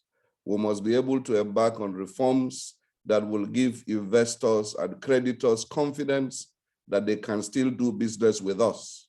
Now, once we change the credit perception about Plateau, we can then restructure some of our debts and be able to have some breathing space to allow for cash flow, because it's very necessary in governance. And it is when we do that, that we can be able to attract direct foreign investment, we can be able to attract businesses, we can be able to engage private sector under the PPP arrangement, we can be able to give tax incentives for infrastructure development that can actually generate economic activity, particularly in the area of infrastructure development. Then we can be able to earn the confidence of both the bilateral and multilateral agencies to be able to address some critical sectors of our lives. And key to that is that we must then be able to restructure our tax administration and ensure that we deploy technology to be able to collect tax with less human interference, so that we reduce the incidences of corruption, we block leakages. And after we have done that, we will be able to then ensure that we also tie tax collection to development. One of the disincentives for payment of tax is when people do not find justification in paying taxes because they do not see any development that impacts on them. And as we keep going on, we'll look at how to be able to invest in key sectors of the economy that will generate economic activity and bring prosperity to individual lives, so that people's purchasing power can improve. Now, all these things we are saying, we must be able to segment them into short-term, medium-term, and long-term. There is no matter how much of a hurry you want to be, when it comes to development plans, you have to break it into stages. And if by God's grace we come into government in May 2023, there are a few things we can do within that period. But gradually we scale up all the activities we need to do. One of the low-lying fruits that we have talked about is agriculture, which is one of the main drivers of the economy on the plateau. For between May 2023 and the end of the rainy season, the much you can do is to improve in terms of inputs into the farming season. And then you can be able to plan ahead and see how you can diversify the methods of farming. You can diversify the cropping. You can increase the seasons for farming. You can know how to be able to harvest rain so that you can utilize it for irrigation. There is a great hope and a great future that we can bring in better crops, better things that we can farm. We talked about flowers. One of the key, the demands in the world market today, which is going to do very well on the plateau, is a sunflower, which it has oil that is used very much in the pharmaceutical industry. And due to the Ukraine-Russia war, it's in high demand at the moment. This is something that we can leverage on the plateau. But in the immediate, how can we improve the farming of potatoes? How can we improve the farming of acha? How can we improve the farming of all the things we need to bring on board? One of the things we'll be looking at is how to be able to fill plateau in the long run with palm oil. It's one of the going to be the game changers in the years to come, where we're going to see that plateau becomes not only self-sufficient in palm oil, but it's also an exporter of palm oil. But having said all of that, we have to be able to look at how to improve the capacity of farmers to have access to the inputs. We'll be able to have access to credit. We'll be able to bring in big time financiers into the farming industry. One of the key things that has killed agriculture is the marketing aspect. And I thank God that under the PDP government years ago, we had the ASTCs that did very well on the plateau. Unfortunately, they've been allowed to die. But we're going to revive the ASTC. We're going to bring back life into PADP. We're going to bring out life into the FADAMA structure so that we can aggregate all these platforms to be able to deliver better opportunities for our farmers. It's not so much about government farming as much as government creating the enabling environment for our farmers to do well. For the issue of tourism, I've said it before, our tourism potentials are huge, but it must be tied to the level of security. Unless and until we can provide and guarantee security, we cannot develop our capacity for tourism. And so it's critical that our economic progression must depend on our ability to be able to provide security for our people. Once we do that, there are many opportunities we can leverage upon. But ultimately, we will be looking at how to be able to expand the internally generated revenue of government, because that is the only source of revenue for government that will be able to pay for services, that will be able to pay for infrastructure. And one of the key things we'll be doing is to be able to rearrange our land administration system so that we effectively make sure that the revenues that come from land administration are effectively collected and effectively deployed for generating economic activity that can further growth within the economy. For now, the Greater Jos Master Plan has been bastardized, and the Jostown, for example, is an emerging big slum. We need to arrest that drift. And once we arrest that drift, we're going to find that even government will benefit from revenues that ought to have been collected. And we're going to simplify land administration to make sure that people commit, to complying with rules and regulations, paying their taxes as and when due.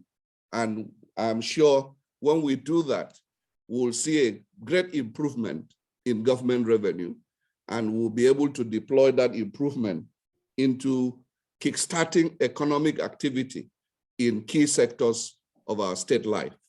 So for me, reversing this debt is a possibility, is a task we must do. We can't fold our arms because it's not a business. This is a state, and therefore we can't file for bankruptcy, and therefore we must reverse the debt burden and be able to make sure that our credit rating becomes positive and that Plateau becomes an investment destination for the years to come. We'll start in the short run with some low-lying fruits. We'll go to the medium term, but in the long term, by the time we'll be rounding up 4 years, I want to believe that Plateau would have become a state to be reckoned with in Nigeria, where all the indices of economic growth are improved upon. Thank you very much for that very comprehensive answer. So I'm going to transition over to my co-moderator, Mr. Diamond Longjil, to ask the next follow-up question to the next candidate. Thank you. Thank you, Ms. Fellock. With the next round of questions, it's going to go to our distinguished gubernatorial candidate, Mr. Luca Panpe.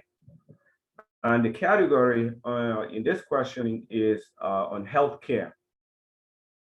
So with the total collapse of the primary healthcare in the state and the mounting pressure on the secondary healthcare sector, what strategy would you implement as a governor to ensure that your citizens get quality healthcare? Again, you have 3 minutes, sir. let me also say that look at the critical issues that on the front burner. Like I always say, in 2021, I did a consultancy work for the Plateau State Community and Social Development Agency. And what we did, healthcare of our people, particularly at the grassroots, was taboo. But we are not going to stay on the book of lamentation. We want to move on to be able to see how we'll be able to really the blueprint that we have for our health sector will focus mostly on the primary healthcare and the conservative statistics about the population that resides at the rural level, particularly average of above 72%. And what that tells you is that in the rural areas where these health facilities are absent, most of the rural areas we found in those areas were that if government had provided the primary healthcare building, there are no talking about the drugs in those places are not there. The medical personnel are not there. In fact, one of the healthcare providers are volunteers who come from the other private health sector services to the people at that level. And what that tells us in understanding the problem of our primary healthcare is the requisite number of health personnel to be able to provide these services at that level. So one thing around the aspect of personnel in that sector, it makes no sense for anybody to say that on the plateau, for example, you have the College of Health Technology in Panshin, which was established pre-Second Republic. You also have the College of Health Technology Zawan. You also have many other facilities on the plateau, including the College of Midwifery and Nursing in Vom, and the one that is run at the Jos University Teaching Hospital. With all these things, you are not getting value in terms of people who are expected to provide services at that level. So for one thing we are going to do, we'll review recruitment in that aspect and bring on board the personnel that are expected to provide services at those particular levels. The second thing that we're also looking at is to be able to ensure that the existing health facilities that we have them, that are also referrals, like the secondary and the tertiary. On the plateau, of course, you know, we have the Plateau Specialist Hospital. But if you go to the Plateau Specialist Hospital today, I can tell you that short of words is for you to have tears in your eyes. Why? The facilities are not there. They are still operating on the basis of the PTF beds that were provided in some instances in those hospitals. So government is not investing enough in the health sector. We will upscale the budget of the health sector to ensure that these facilities are provided. For some of you who are in the diaspora, we know for sure that your connection and your professional skills that you have in those areas are in the health sector. We'll collaborate with the diaspora community to provide some handouts for us on how we can also attract assistance from abroad to be able to provide these services for our people in the rural areas. Now, if you go to the specialist hospital or you go to Jos University Teaching Hospital, because of the near absence of the primary healthcare, what you see there is that cases that are expected to be treated at the primary healthcare are the ones that are referred to those particular places because the facilities are not there. And then if you go to those hospitals, very major serious cases that are expected to be treated in those hospitals are also compromised on account of the pressure that is also coming from the rural areas. So our understanding of the problem at the rural area will help us to provide a straight-up solution as far as the issues are concerned. So I repeat myself, personnel is very key. Drugs are also very key. The equipment are also very key. But how do you achieve this? The only way you can achieve this are three ways. One is to be able to upscale your budgeting allocation to the health sector. Number two is to ensure that the monies that you are allocating to those sectors are also working. Why? Because you should be able to address the massive corruption that you have in that particular sector. You have health personnel, a few of them that are in existence, are providing services at that particular level, operate their own personal hospitals. And in most cases, you don't even find them in the hospitals. They are in their own private hospitals, making referrals, making, patients to go to their own hospitals because they want to make money. The motivation is not there.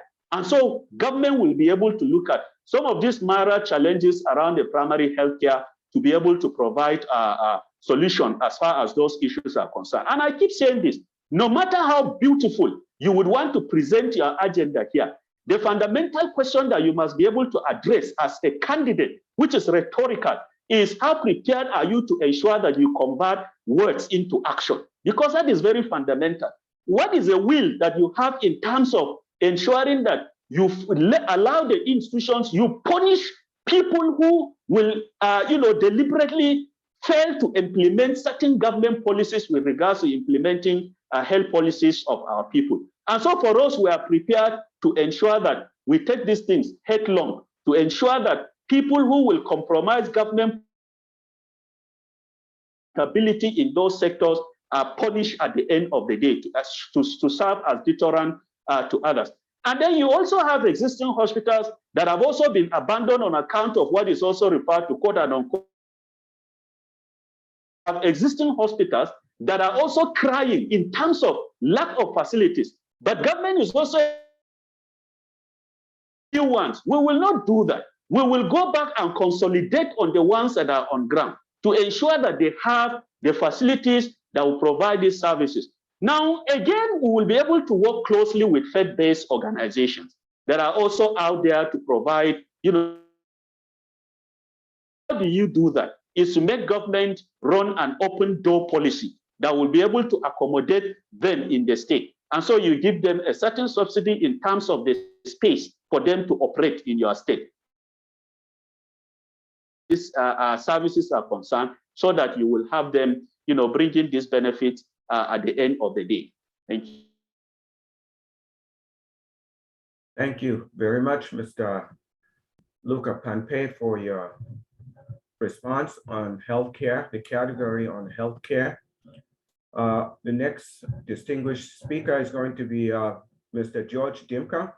The same question to you on the same healthcare category. And the question again is, with the total collapse of the primary healthcare system in the state and the mounting pressure on the secondary healthcare sector, what strategy would you implement as governor to ensure your citizens get quality healthcare? Sir, Mr. Dimka, the floor is yours.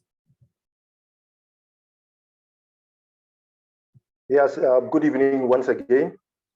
For me, George Dimka, healthcare starts from the grassroots, primary healthcare. In my first presentation, I actually made mention of primary healthcare with emphasis to preventable diseases.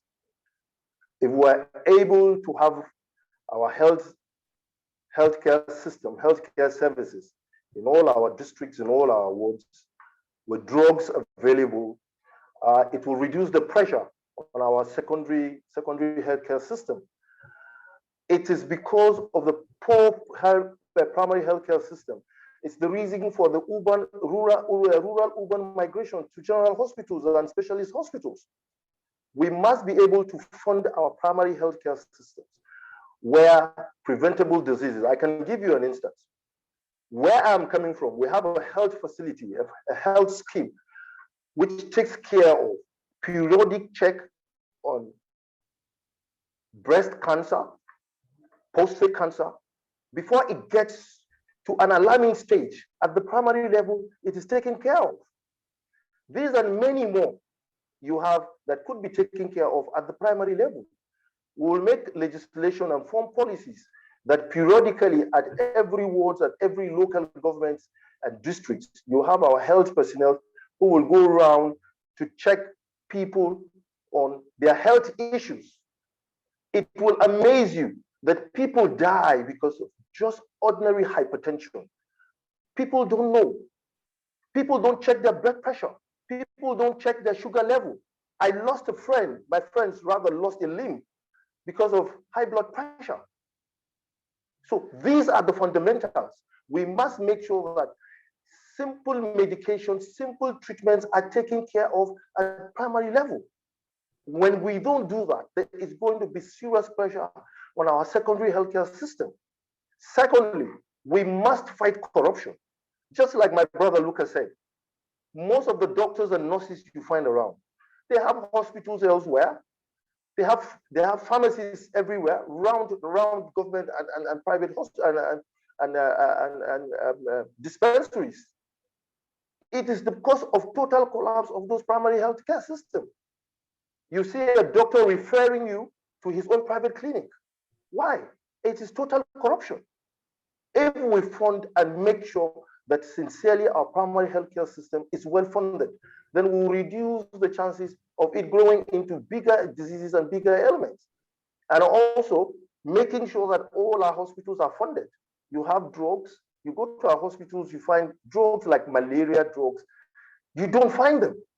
What happens to budgets that accrues or goes to health sector? It's to me, it's part of corruption. So we must curb corruption. We must make sure that monies voted for are properly spent. It shouldn't be misappropriated. Monies meant for health should be taken seriously for health. It is said that health is wealth. Where you have sick people around, the nation is in its poor state. So primary healthcare for me, it's key. We will look at primary healthcare seriously and making sure that every nook and corner, every local government, every district, every ward have access to primary healthcare. It shouldn't be far from their reach. People shouldn't go, for instance, leave Kabul and say they are going to Panchin or go to Jos for preventable diseases. Before you get there, the sickness is worse, and eventually people dying. My friend that lost his limb was taken away from Panchin. Before he got to Jos, his case was worse, and he lost both legs. So sad a story. If those cases were taken seriously at the primary level, it wouldn't result to that. So we will take it very seriously and also appropriate serious funds for healthcare, making sure that everybody lives healthy and stay healthy. Thank you.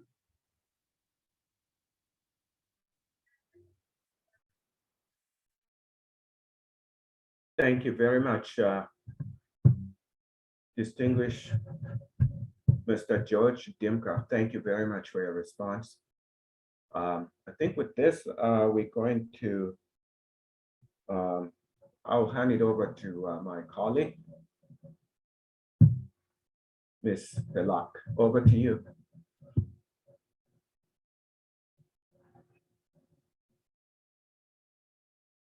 All right, thank you. All right, so thank you, gentlemen, for those answers. Again, so the next question is actually going to be for, okay. So I actually am going to set this up for Dr. Nentawe Yilwatda. Yes. So I spent a lot of time practicing your name, so hopefully there's grace in the way that I said that. Yeah. So your question is going to be with security. And so that question with security is,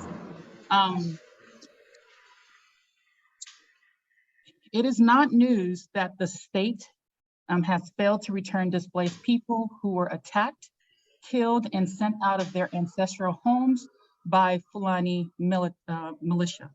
What are the quick measures you will take to return the people to their ancestral homes and punishment for the perpetrators, if any? First, let me start by identifying what are the key issues with our security architecture as a state and what we need to do as a quick fix, and the things we can do on long terms. The first is the vast land on the plateau, the space, our hills, our caves, our landmass, our forested area, and a few security men that we have find it difficult to man our security very well. I keep giving examples with the local government like Wase. Wase has over 4,000 square kilometers. Abia State has just about 5,000 square kilometers.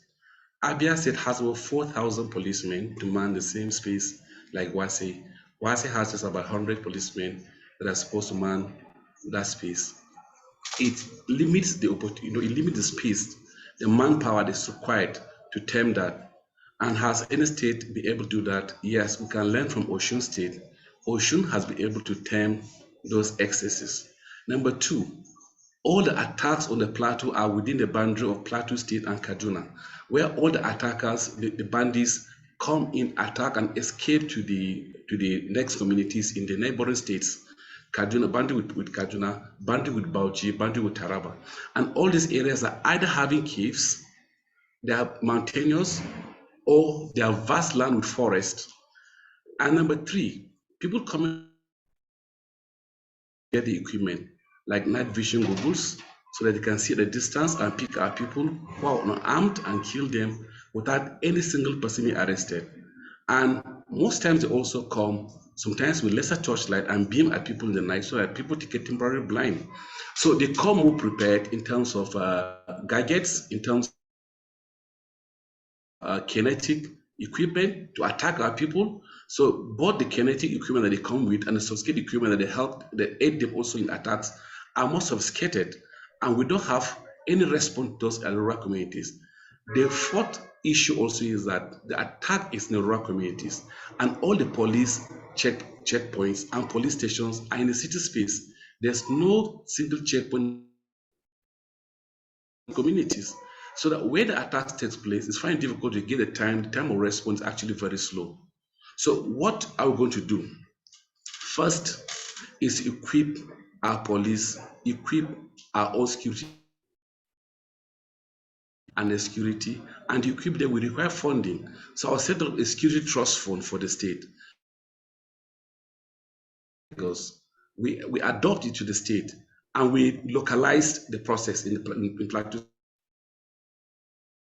All contracts by local government, by state and federal government domiciled in the state, and companies and banks that are registered in Plateau State, all contracts that they issue on the Plateau State, even supplies also, 0.5% of that money goes to the security trust fund. The state will also contribute. And because it's a trust fund, the board of trustees will spend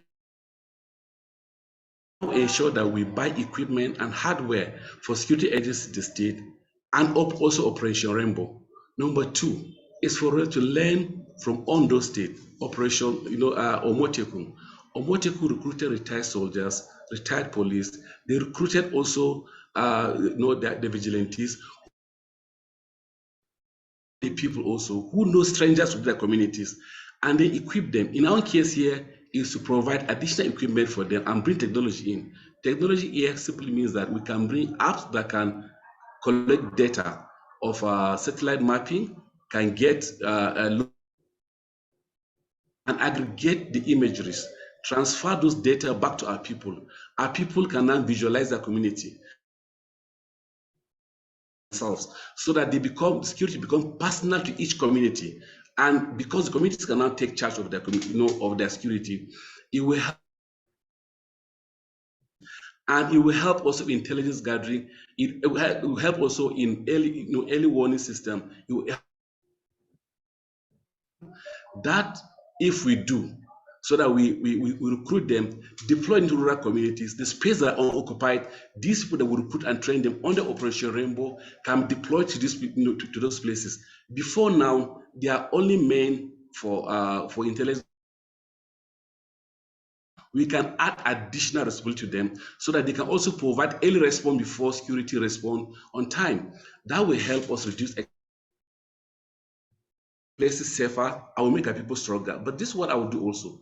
There's also an existing law in the in the state that has been signed into law last year, which is Anti-Land Grabbing Act, which was signed and enables land have been grabbed. People can actually go. I will encourage people to go to court and test the viability of that law. Because once we provide security by providing long-range cameras, drones, adding more physical bodies to areas that have been attacked, and get these places secured, so people can return back to their land, and where the land has and claim the land back to our people. But in addition, to safeguard for long-term purpose, owned by families, owned by individuals, to come and get legitimate papers for them, so we can provide C of O rural communities, so that anytime it's an attack, an individual has a title for it. He can go to court anytime, because proving ownership becomes a problem in rural communities. But if titles are given to them, long-term purpose will reduce instead of people claiming land. Coming also in the same vein by ensuring that people that are displaced are returned back to their ancestral home by providing security in those locations. What can we do? We can provide mobile barracks. That's us working on providing mobile barracks in Gaship. But it shouldn't be Gaship only. We can look long-term in providing mobile barracks in areas that are prone to attacks and at the boundary of Plateau State and Kaduna State. Boundary of Plateau State and Taraba around Wasi. That means we must have a mobile barracks around Wasi. We must have mobile barracks around Gindri, around the neighborhood of neighborhood of Jos North, and also Kaduna State, which is Basa, Riyom, and Barkin Ladi, to find security around them, so that Operation Rainbow will deploy more fiscal bodies around those boundary sites and protect our people. That will reduce the incidence of attack in this rural community. There's already a punishment prescribed by the Anti-Land Grabbing Act, which prescribes punishment. So we will invoke that law and ensure that people also get to know about it. We educate people about it. This land. But majorly also is to begin to think of the non-kinetic peacemaking process also, because we have also, apart from the people who are coming to attack us, we have also land dispute among communities also. So we must bring non-kinetic means of peacemaking within those communities, so that apart from the kinetic method, we approach non-kinetic approach peacemaking, which the peace building agencies of the Plateau State government will reinforce it by bringing in tradition as board members, as non-executive board members of the peace building agency. That will help reduce incidents, because most of the crises we have are sometimes religious, sometimes are also land disputes, which are also traditional. That will help reduce the incidences of crises and conflicts in rural communities over land and over intercommunal crisis. For me, if this is done, we will get the state more secure. But we have also the city space security, which we must bring in more technology in by bringing CCTV into the city space, by bringing long-range cameras, by bringing drones, art surveillance, providing equipment, educating people also, so that we provide basic security education in the rural communities and also the city space, so that people know when to report, what to avoid, early warning systems. This will help our people to be more secure among rural communities and help people return back to their ancestral land. And then punishment prescribed are meted on people, which means that we must also bring to speed our justice system also, by recruiting more judges, building more area courts, so that justice can also fast track at the rural communities, because sometimes we have fewer judges, so that the process took forever for people to also be punished. This will help us to improve the level of security in the state. Thank you very much for that. Thank you. All right, so the follow-up question goes to Mr. Caleb Mutfwang. Mutfwang, I hope I said that correctly the second time. Barrister Caleb? Yes, you tried. Okay, I'm gonna keep trying till I get better. Yeah, you did. Thank you. Hopefully by the last round of questions, I'll get it right and you can give me a grade, an actual grade on that. That's great. So dealing with the issues of security, I think here we need to get to the root of the problem. We have to put a historical context to the challenges of insecurity on the plateau. Some of the narratives that have been sold over the years, in my opinion, are rather skewed and not really telling the full story. And so even the approach to legislation sometimes is escapist. You're not dealing with the issues as we ought to. So the first thing I think in dealing with the security challenge is to summon political will. And that's why I said one of the things, the main thing we want to bring on the table is leadership. The leadership that summons the political will to deal with issues as they are, and not to go into political correctness just to be able to satisfy some people. You don't attack a community and you call it a clash.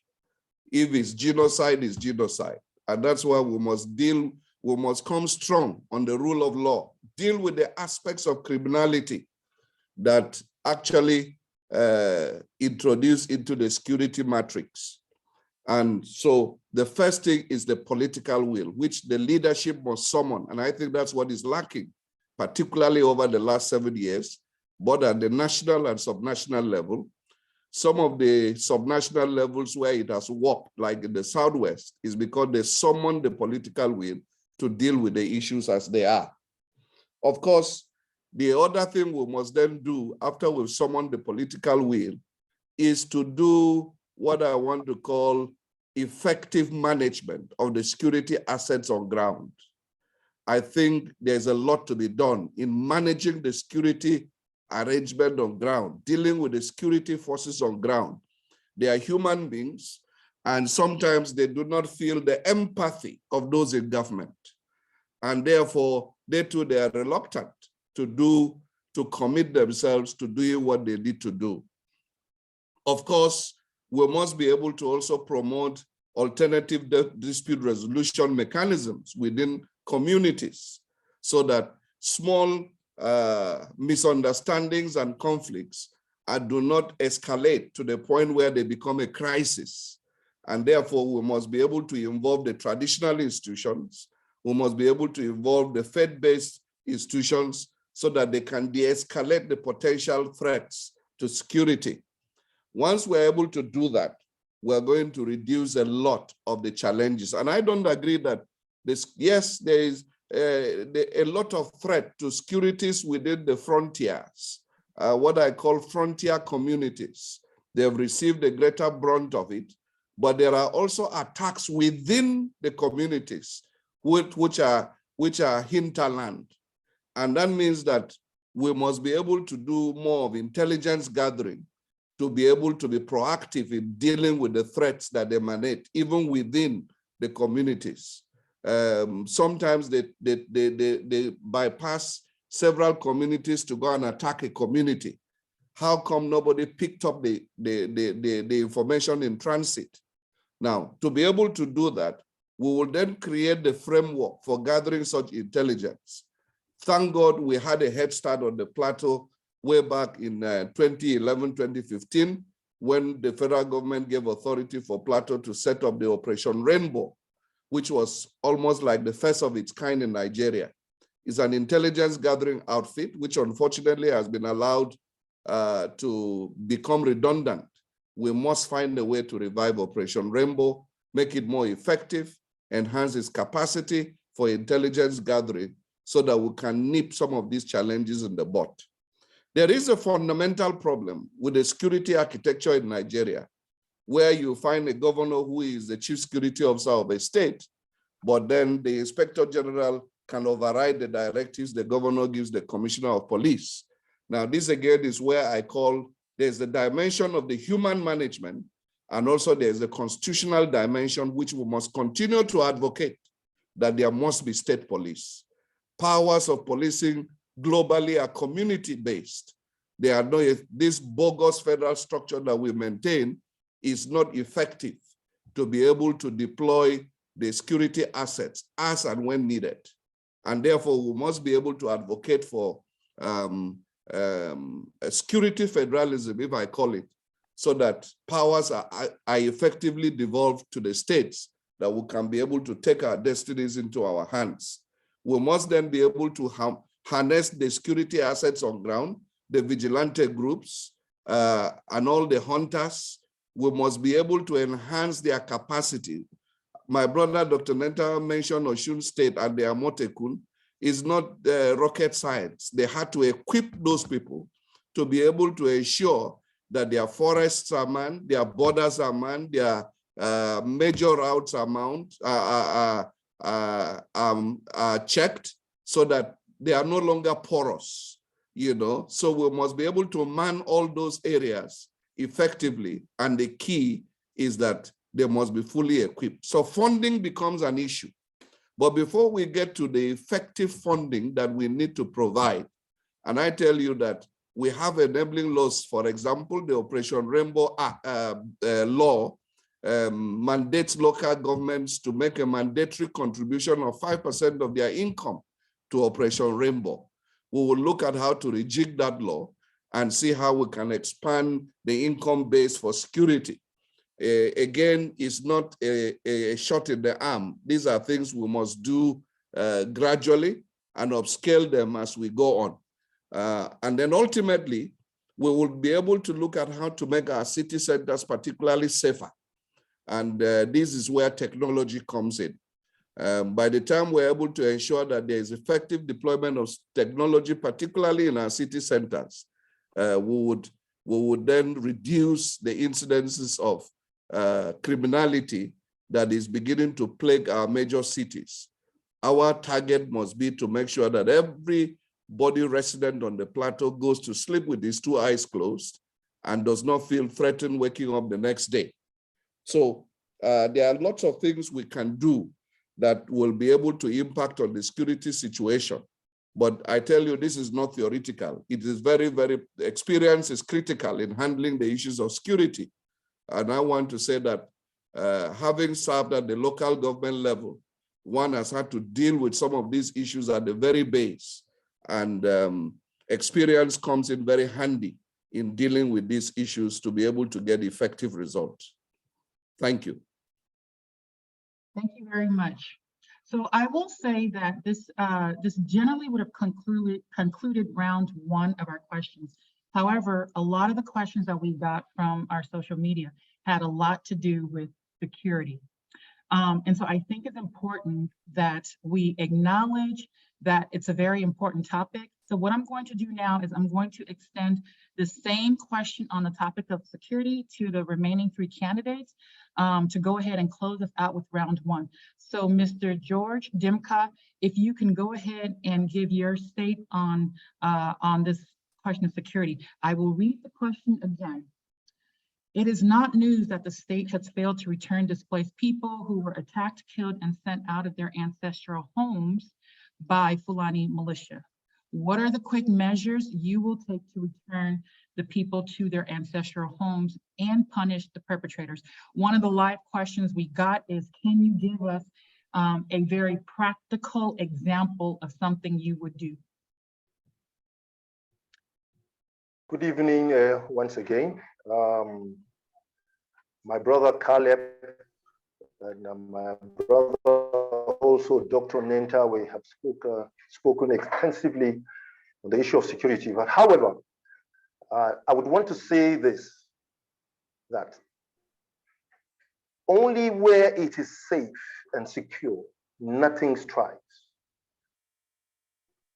People can go to work, people can go to farms, people can go about their businesses. Everywhere is in shambles. And for that reason, security must be taken so seriously. I totally agree with Caleb on the issue of governors being the chief security officer of a state, yet they get counter orders from Inspector General of Police or from any army military formation, GOCs, where there is. In the case of Jos, we have the 3rd Armored Division. Now, it puts one at a very bad light where you are saddled with the issue of security as the #1 security officer of the state. I totally agree with police, state policing, but before then, what do we do before they come up in place? We're going to run a neighborhood community policing called Neighbor Watch Your Neighbor. We should be interested in what our neighbor does. We should be interested in where he goes, where he lives, what does he do? That will completely help in curbing the police deficits, because the police are in short demand. They can't cover, they are overwhelmed. They don't have enough cars to go around. The personnel are also moved from certain locations to our villages. For instance, a man who leaves from Bayelsa and is posted to Jos doesn't know that our nooks and crannies better than our people. They know that. So we're going to tag and make sure that it is well organized. It is done in some places that I know.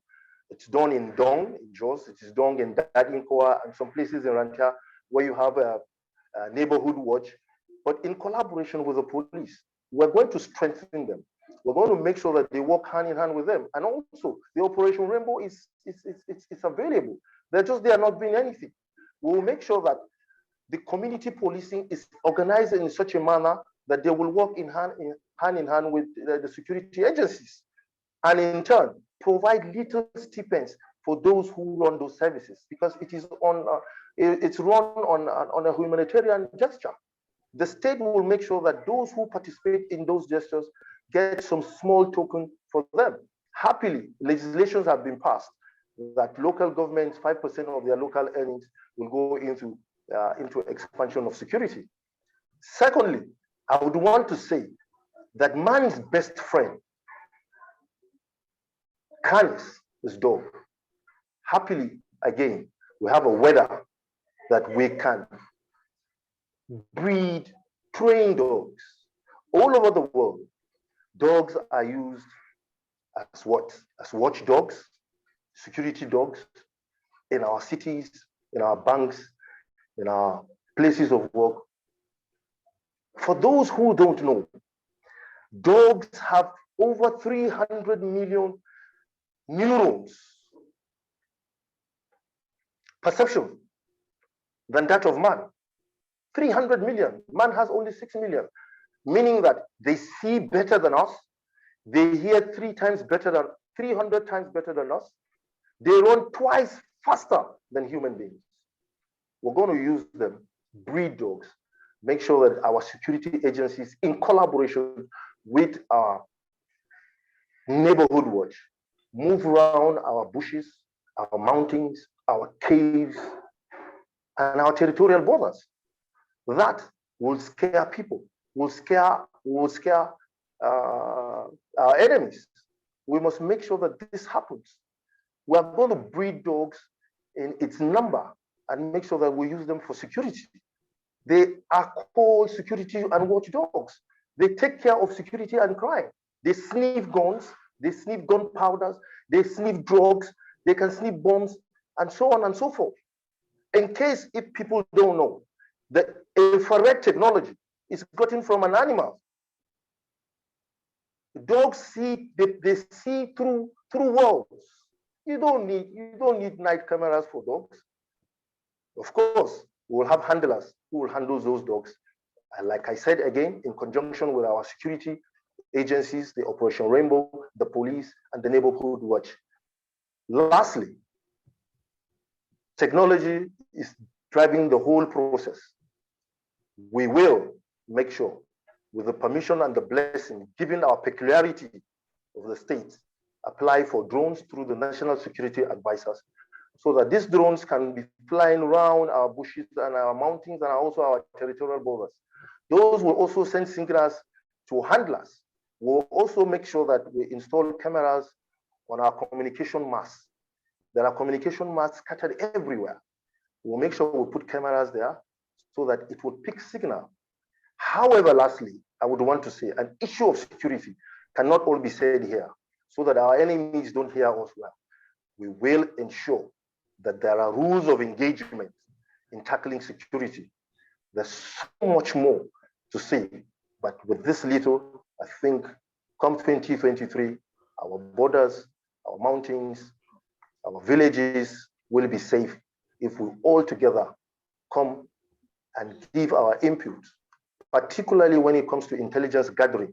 We must also let people know that there are certain questions that they will ask you. People should be able to avail them those answers so that intelligence gathering will be whole, it will be complete, and there will be response time to it. They say prevention is better than cure. Thank you. Thank you. The same question goes to Dr. Patrick Dakum. In particular, we would like you to answer the specific question around your strategic plan to return people back to their ancestral home. So while the question is very comprehensive, specifically, what are your plans to return people to their comprehensive homes? And if you can give one tactical strategy, one practical or tactical strategy, that would be greatly appreciated. Thank you.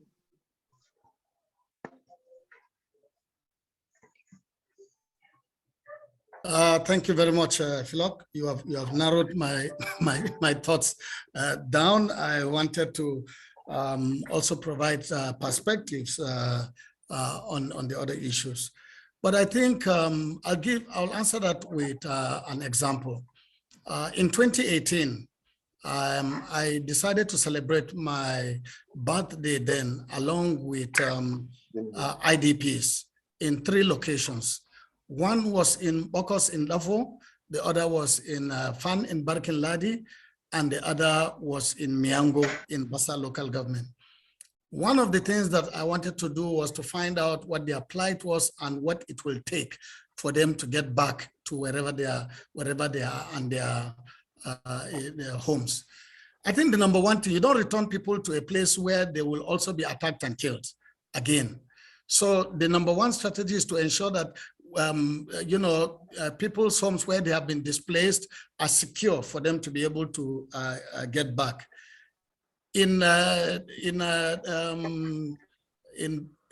Bokos specifically, one of the things that they did say was that the only way we will get back to our land is if we reoccupy our farmlands.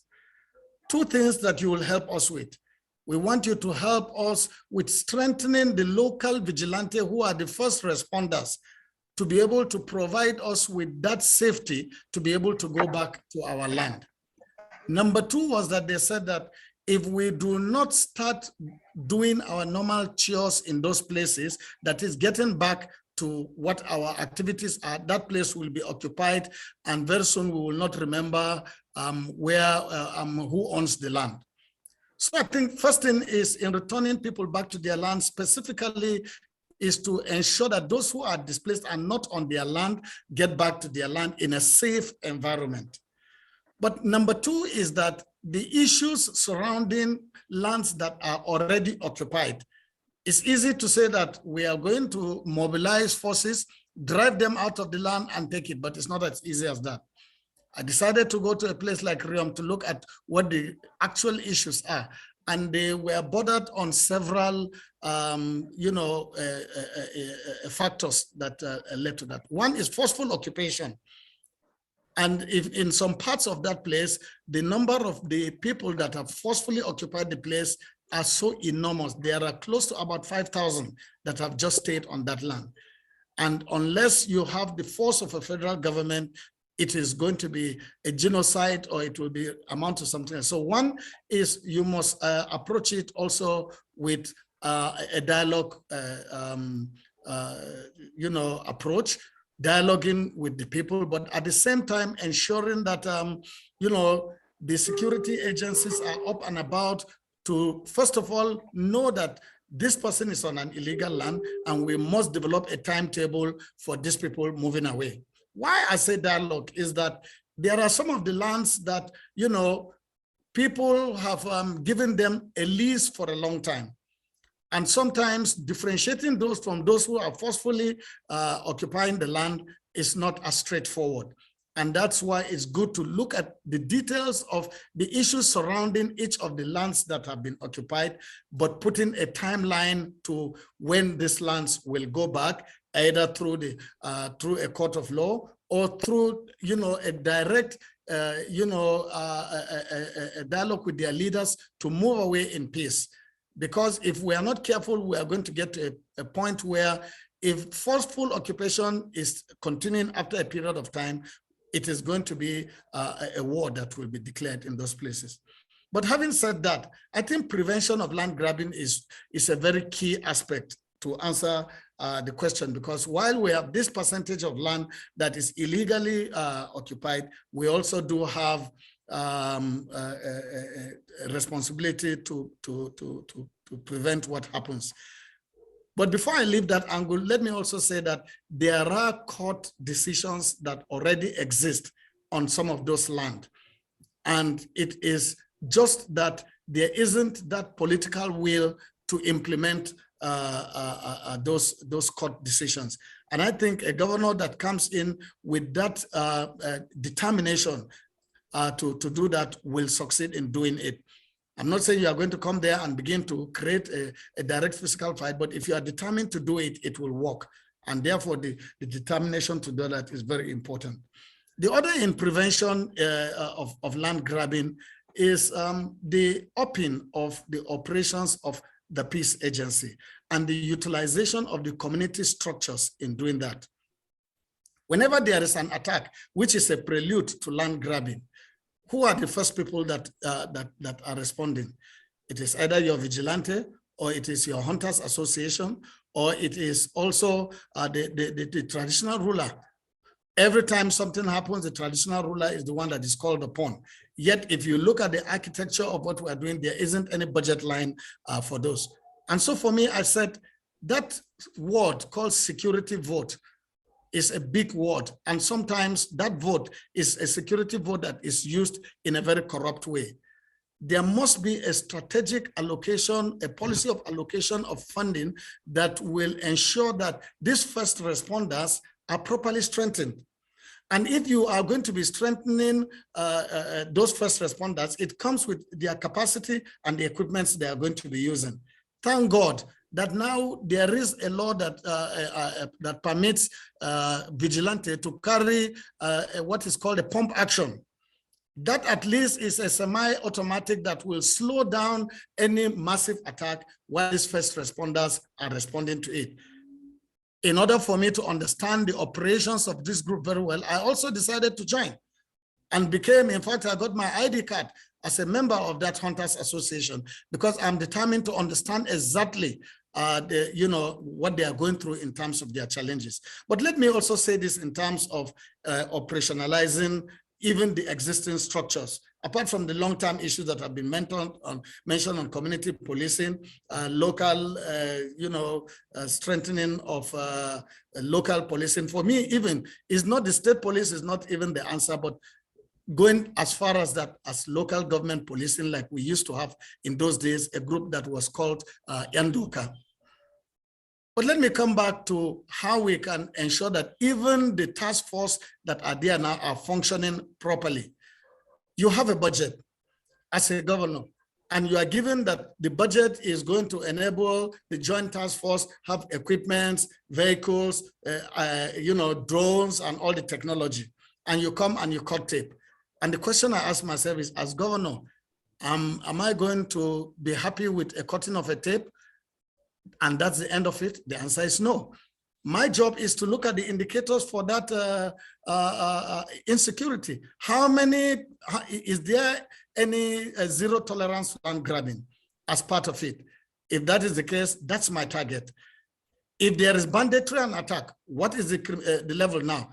We have close to approximately about 3, 4 major attacks in a month. My goal is what? I want this down to 0. I want this down to 1 for the whole year. And I keep my eye on that. And the agencies that are responsible for that, I fund them properly and ensure that the funds get to the people that need it. Going to Panyam Shandam Road, there is only 2 police checkpoints there. So if not for the vigilante and the hunters there, we are going to be in trouble there. And even the police checkpoint there have 1 single vehicle. And that 1 vehicle has been on stones for the past 3 years. somebody should have been looking at this, and somebody should be asking whether indeed we're serious about security. So since you restricted me to land, I'll leave it at that. And if the opportunity comes, I will talk about sea and air. Thank you so much for being a good sport on that. All right, really appreciate it. So we're going to round out the same security question with Mr. Luca Panpe. And specifically, I'm going to read the question again, but specifically, the participants want to know what punishment do you plan to have for the perpetrator? So I'll read the question again for Mr. Luca Panpe. And if you don't mind sharing your screen, that would be greatly appreciated. And it is not news that the state has failed to return displaced people who were attacked, killed, and sent out of their ancestral homes by Fulani militia. What are the quick measures you will take to return the people to their ancestral homes? And specifically, what measures will you take to punish any perpetrators? We've gotten an opportunity to hear from your colleagues and your opponents around tactical strategy and the vision that they have for as it relates to security. So specifically, as we've talked about, and as we've heard the other four candidates talk specifically around the strategies, both practical, both tactical, in that particular order. Let's talk about punishment. Let's talk about what will happen if people continue to displace people from their ancestral homes. What punishments do you have, or do you plan, or do you foresee with your strategy or your blueprint? So this question goes to Mr. Luca Panpe, and he will be rounding us out for the security question and also closing us out with round one questions. Mr. Luca Panpe, are you ready?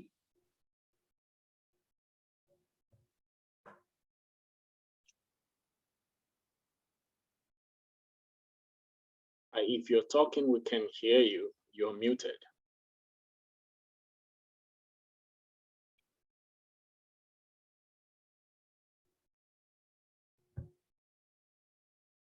All right. So go ahead. And again, what punishments do you foresee implementing for the perpetrators?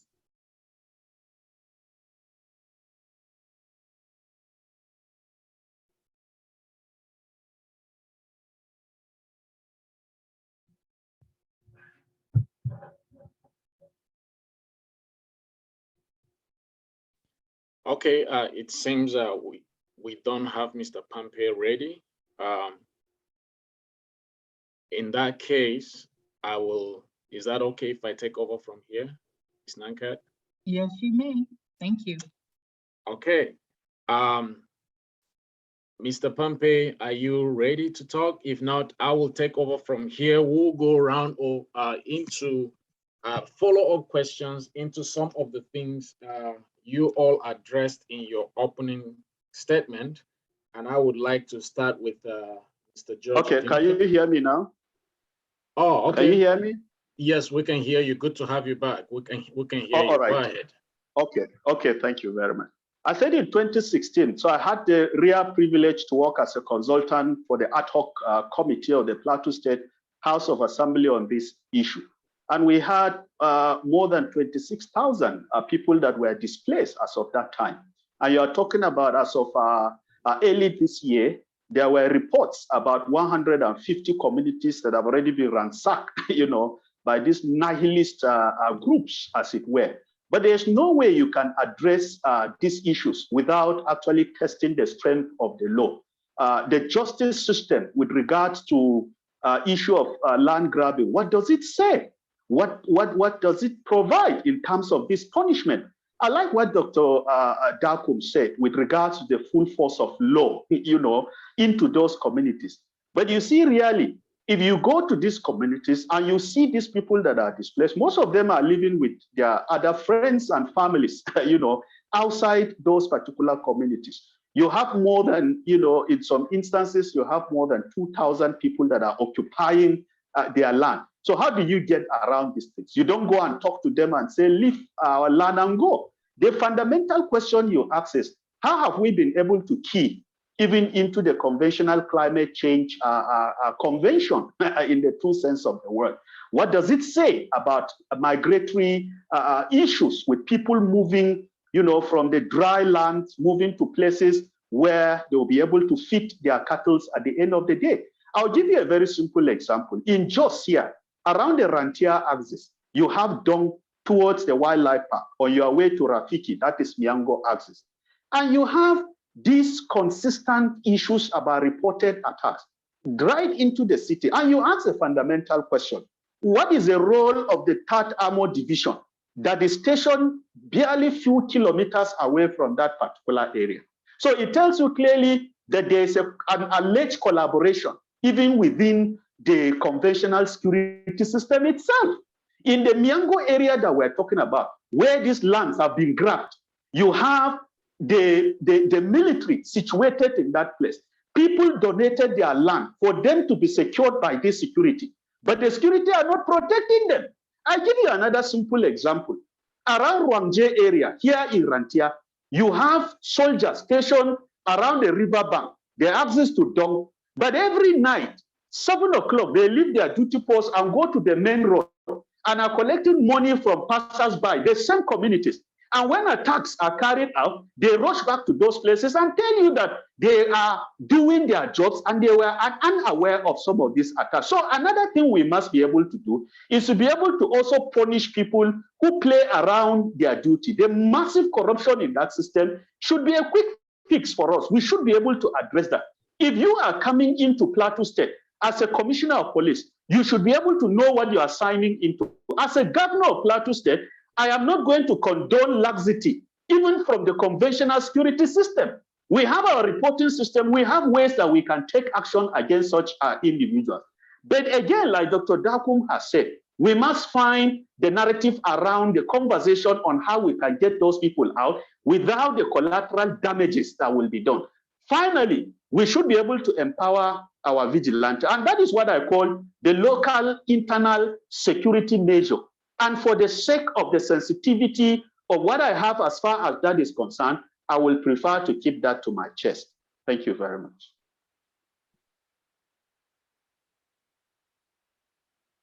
Okay, thank you so much for your positions, and we are so grateful to get to hear from all of you with respect to where you stand, what you will do. We have a lot of things to cover, but we are running out of time, but it's been a privilege to get to understand where you all stand and what you would like to do.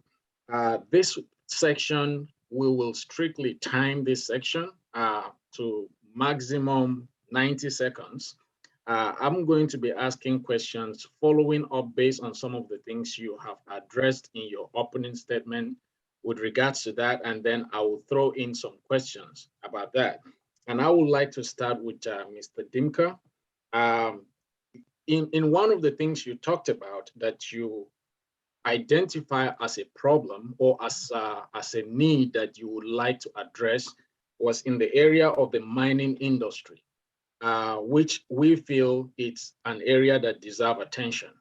We would like to know from you, having identified that aspect, how would you like to industrialize that sector to go beyond where it is and also have indigenous involvement? That is question one in that area. And secondly, I will add this question too, which was not addressed properly when we were talking about the area of security. And this is yes or no aspect. Would you work towards ensuring the return of displaced individuals back to their ancestral land? It's yes or no as a governor. Would you see to it that that is done?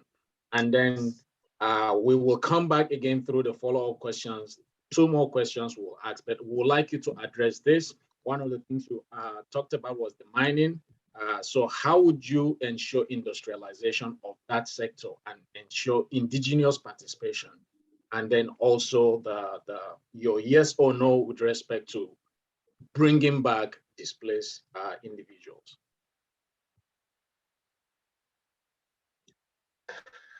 Yes, Dasen, good evening once again. My answer to your first question is yes. Ancestral homes are ancestral homes. There is nowhere like home. There is nowhere. Dr. Dakum said it. Ask the people who are in IDP camps. There is no comfort elsewhere other than home. So my answer to that is yes. People should go back to their homes. People should go back to their father's land, to their great-grandfather's land. It belongs to them, and that is where they belong. Back to the issue of mining. I have said it clearly. Because Plateau State is indebted to over 200 billion, we must find a way to internally generate revenue so we can carry out other infrastructural development. I'll tell you, for instance, you go to Wasi, there are hundreds of Chinese men mining our mineral deposits, all in the name of mining columbines. Research have said it that along those mineral deposits comes out some precious materials, precious metals. We will intensify and make sure that there is proper supervision in which solid mineral they bring out from our home soil. And in any case, for a fact, why take away our raw materials out of the country? Why shouldn't it be converted to finished materials in the country? But we don't have the capacity to convert to finished materials. What would you do? You have 30 seconds. Well, we will make a legislation. We have the capacity to do that. They're coming from China. If they are going to do that in their home country, they should do it here in Nigeria. They should do it there. The labor content policy also says that factories, industries that are set up, 60% of it goes to indigenes, which will in turn bring about employment. The same technology that they are going to use over in their country, in Indonesia, in China, in Japan, should and will and must be done on our home soil. Otherwise, the renegotiation of mining on the plateau will stop. Thank you very much. Thank you very much. Thank you very much, sir. We appreciate that explanation. The next person I will be calling is Mr. Panpe. In your opening presentation, one of the things that you talked about that was addressed was the reclaiming of the tourism industry. Plateau being the home of peace and tourism, you identified that very well, and you said, if given the chance, you will reclaim that. We would like you to identify to us, because every successive regime or government has capitalized, has talked about Plateau as a home of peace and tourism. What has been done wrongly, or how have we not done it right, and how would you do it right? What do you mean by reclaiming? How do you intend to reclaim that? If you can elaborate on that. And then also, yes or no, are you open to bringing back, doing everything possible, whatever possible? Now is not to tell us about the parameters, but whatever possible within the ambit of law to bring back displaced people to their ancestral home. Yes or no? So the issue of tourism, you talked about reclaiming our tourism industry. Would you elaborate how? And then the yes or no part of it. Okay, let's start with the commitment in that particular sector. I think you've hit the nail on the head. What we've had over the years has been lip service, you know, as far as issue of tourism is concerned. You have from Asop Fall, which has become a park, you know, for trucks as far as that place is concerned. And then the parks that you have in Asop Fall, that place has been neglected by government. So we'll put it to them that right from that place, we should be talking about facilities that will promote tourism. Tourism is not just about beautiful sites, you know, as it were. Tourism is more or less about the intermediaries that make up the entire hospitality industry. What is the state of our roads to those particular places? If you take the Pandam wildlife, for instance, the Pandam wildlife has been neglected over the years. And so what you have there is that the road is not accessible. we will look at revamping that particular aspect in the true sense of the word. Now, if you come back to the Just Wildlife Park, the animals are not properly fed. Government only made promises on the fact that people who are going to be appointed into position of power, as laughable as it were, is to be able to adopt a particular animal in those particular wildlife parks. And I say that that is part of the lip service that government have played. We'll become more serious in converting our talk into action. Ensure that if there is need for us to connect, have a synergy with other farms across Africa, like the Serengeti farm, for example, there is nothing wrong if we will establish a connectivity to see how we can manage some of these wildlife parks so that we'll be able to attract people to these places. Another area that we're also looking at is security. There is no way that you will attract tourists to your state if you are unable to address the question of security. Imagine that someone goes to a place that is a boundary between Asakau in Nasarawa state and then Kurgui or Namu in a Plateau state in Kwanpan. And then you don't have security that will be able to guarantee your safety as you go to the Pandan Wildlife Park. Then I can tell you for free that there's nothing that you will get out of it at the end of the day. All right. Now look at the potentials that we also have in terms of, you know, the federal government presence, the tourism corporation, and so. So for us is to be able to pay attention to that particular aspect. Provide funding, take care of these established connectivities to see that the nexus between the environment and those areas are put into use. Then the second aspect of the question is the issue of yes or no. And I can tell you categorically without any fear of contradiction, if given the opportunity, one of the major priorities is to be able to return people back to their ancestral home. Thank you so much. We appreciate that. We appreciate the elaboration and your position on returning our brothers and sisters, fathers, mothers, uncles, aunts back to their ancestral home. This issue has received a lot of attention, a lot of questions from people who sent in their questions. We know that our people are grieving about that, and we trust one of you next year is going to assume the mantle of leadership, and we trust that such a cry will be put forward. So thank you so much. The next person is Barrister Mutfwang. With respect to one of the things you addressed about your opening statement, you made mention on the need to kind of improve the value chain of our produce, agricultural produce. And you really made reference. There is no reason why we shouldn't be having a tomato paste industry on the plateau, a potato chips industry on the plateau, which we believe it's a good point that you mentioned, and a question is crafted out from that. Now, how do you intend to do that, especially considering the challenge of raising capital by a government? How would you intend to address that? And with respect to restoring displaced members back to their ancestral home, you have already addressed that. It's something you would like to do.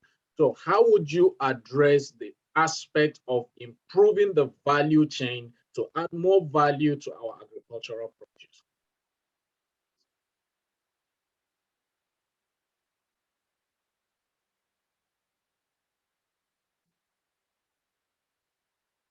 Do we have Barrister Mutfwang? You are muted. Can you hear me? Can you hear me? Yes, we can hear you, sir. Yes. Thank you, Moses. On the issue of commitment to return of IDPs, honestly, that's not a question to be asked. It's a given. It's a task that must be done. We can't debate that. The question is how and when. We have to look at it very critically. The strategies which have been suggested here is a carrot and stick strategy, where we must be able to have the right mix to get results. And even when we return the people, we must also be able to provide them with economic empowerment to regain their lives. So it's not just resettling them, but empowering them to become productive and contribute meaningfully to society.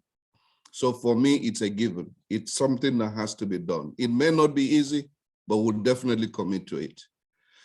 On the issue of the value chain of agriculture, which I've elaborated, again, I said we have to be strategic.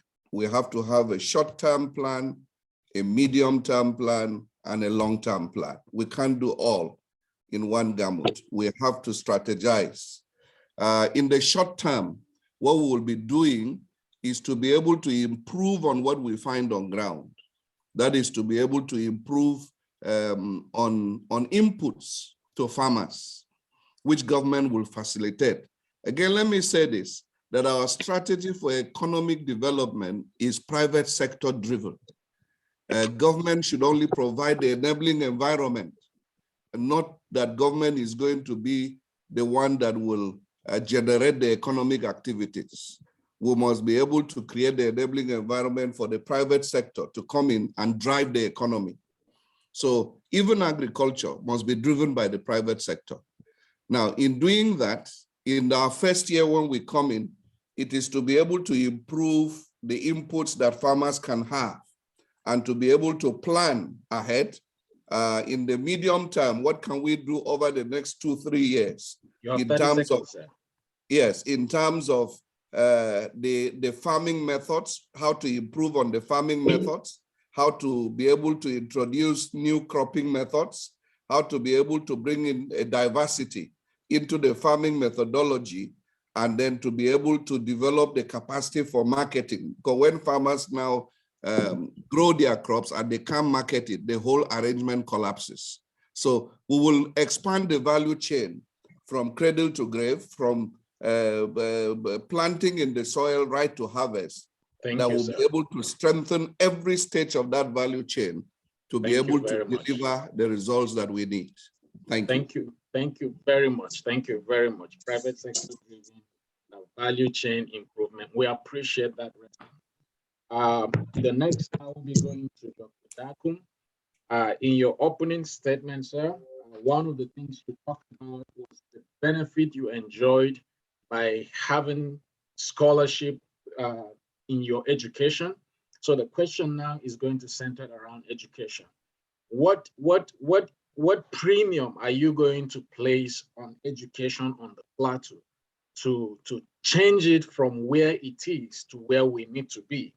And would you also consider exploring some of the benefit that you said you benefited from, for instance, scholarship for young people on the plateau? And then in addition to that, being mentioned, you did mention that your party is a workers' party. And we know that most successive governments over time, they end up owing workers salaries, don't pay them salaries as at when due. What will be your position if given the opportunity to lead Plateau in terms of your commitment to workers' entitlement as at when due? So you have 2 questions on this, and so I'll give you enough time to address that. Education, workers' compensation. Thank you very much. I think let me start from the bottom, and that is the fact of workers' compensation. One of the things that I think you know a worker deserves is to get his pay. When I was Commissioner for Information, we came in at a point where there were about 4 months of salary arrears. And what we now decided to do at that time was, when I was appointed commissioner at the Executive Council, we now decided that, look, payment of salaries to workers in Plateau State is not a waste, because some people were saying, how many a day that you are going to be spending all this amount of money that accrues to the state on just a few people? But when you don't pay workers' salary, come to Jos, go to Pangshin, go to Kwanpan, it will be very clear that something is wrong. In fact, I did not know the impact until when I realized that even in the faith-based centers, the mosque and also the churches, the impact was very big. So we sat down and started analyzing. So where is it that the money that you pay workers go? I'm saying this as a background to say that payment of salaries is a very, very important and a must do.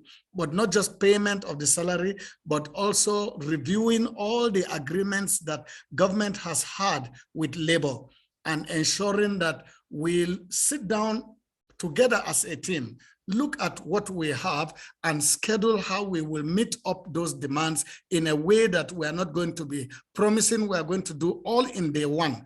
But together with labor, we are going to be sitting down to plan exactly how we'll ensure that within the shortest possible time.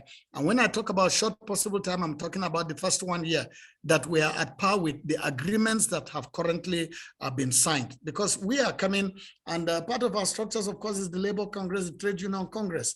And therefore, payment of emoluments to teachers is one. But I think not teachers, to workers, their salary is only one aspect of what workers want. How do you go to the office and you don't have a place to sit? And you don't have a target on what you need to do? We say we will establish KPIs, key performance indicators from every sector, but you cannot establish that and want to monitor it without the key implements that they need to work. Go to most of the ministries and agencies. I'm not even talking about space. Let's transit to the next part of the question real quick in 30 seconds. I'm sorry. Your premium that you will bring on education. Yes, okay, let me narrow it to that. One, of course, is looking at not only the number of teachers and having a proper teacher-students ratio, creating a mandatory free schooling and rotating teachers to rural areas. When we go to rural areas, we find out that teachers, you post them there, they are hardly ever staying there. So we are going to make sure that schools that are in hard to reach and difficult areas are treated like we treat a youth corps posting. We send you there for a defined period of time and you know that you will be there and you are not going to be there forever. It is not punishment ground. It is a place everybody will rotate to until the development in that place gets to a particular level. We also look at the quality of the teachers and the curriculum by creating a tracking system and ensuring that the monitoring system for schools is very effective. We have a school that in my village, and I decided to go to see what is going on there. Ask them when last that the monitors came. 2-3 years, nobody has visited. Then issue of quality is related to also what is a growing phenomenon now in some parts of Plateau, and that is what is called miracle centers or passing centers. These are places where illegally people are provided, students are provided with results based on the money their parents or their wards can come with. So there must be a proper way of trying to ensure that the quality of education goes across, quality of the teachers and what they're using.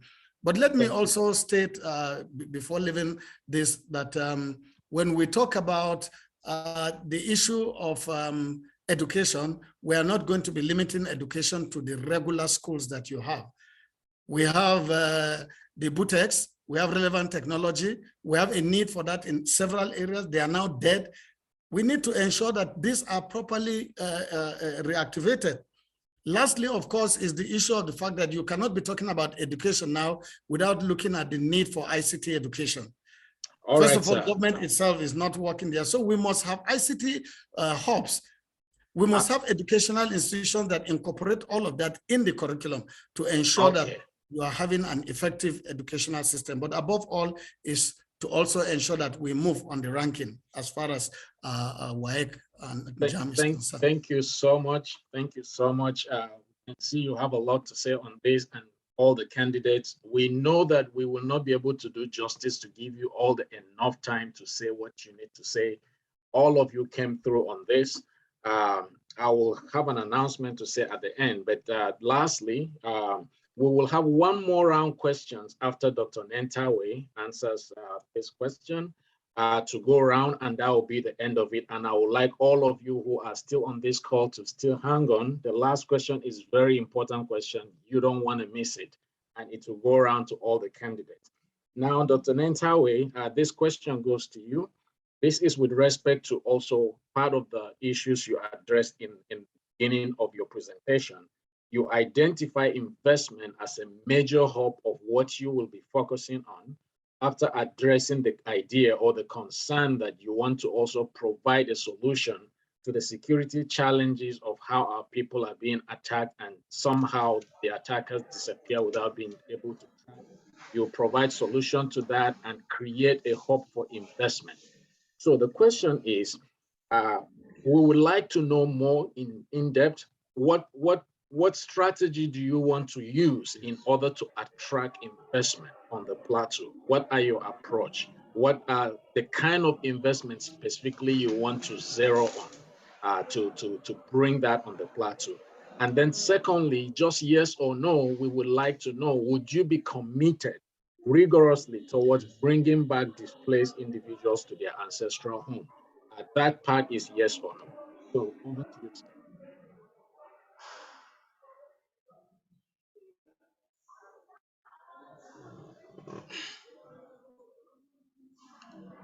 Moses. Yes, sir. Hello. Yes, we can hear you. The last question, let me start with the last question first. Sure. The issue of taking people back to their ancestral home is sacrosanct. So there's no need to overflock that one because I've discussed how I intend to even do it. Secondly, concerning investment, the first thing is creating the enabling environment, the ease of doing business. And one of the things that we have now, an advantage that we can take, is there's an inland container depot in Jos that was built. The state government bought it over. When elected, I'll tidy it up. I'll run it on PPP. It means everybody who is supposed to be involved in clearing people for businesses, from CAC to custom to NAFDAC to everybody will be there. So there'll be one-stop shop for it to be clear to do business on the plateau. That's number one. I moved our industrial site from the present site that we have in Jos around Nigerian Plateau GIB to Barikin who have enough land for industrial setups. I'll give land at 0 naira for anybody who wants to do business in Jos. If you have any business that will have that will meet a certain range of bracket, then you can have land free of charge. That will attract, because land are major issues for people to have and build industrial setups. Land conflicts are major issues. So we settled the locals. We buy land from the locals. We make the land available to anybody who wants to business in Plateau. To work with the diaspora, who already are in different countries. They know investors in those countries. We work with the Nigeria Investment Promotions Council, with the diaspora also. They will help us, give us things that are needed across different countries, and they will facilitate the state into ensuring that we have all the opportunity for investment to come to Plateau State. Most importantly also, of recent, the Thailand government was invest over 400 billion naira, 40 billion across Africa, but Plateau was not. And we got across some of the diaspora from Plateau, and they've listed Plateau among the states, because only Kaduna and Nasarawa were listed for that investment. But we've gotten the diaspora who actually help us to get Plateau State to be listed among the countries, the state that will participate in that investment. This we will leverage on the opportunity of having you people across the country. The opportunities that are available in them. The cheapest we can get investment. And if we do that, it will actually help us. But secondly, also, I've worked with the international community at several, in all my work at INEC also, and in the university. I spend most of my time working in the international community. I'll bring to bear my own experience, my exposure, my connections, my contacts across the world, and attract those funding back to the state. I've done it in the university by attracting a lot of funding to universities. I did it also in INEC. So why not in the state where I would now be the chief executive? I'll use my experience and ensure that we attract international funding back to the state, so that the state can benefit from it. Most importantly also is to ensure that we provide matching grants for because most of this funding come with matching grants. So the state will need to set so money for investment, and that's why I said 10% will be set aside as vulnerable group trust fund. So those funding can also be utilized for matching.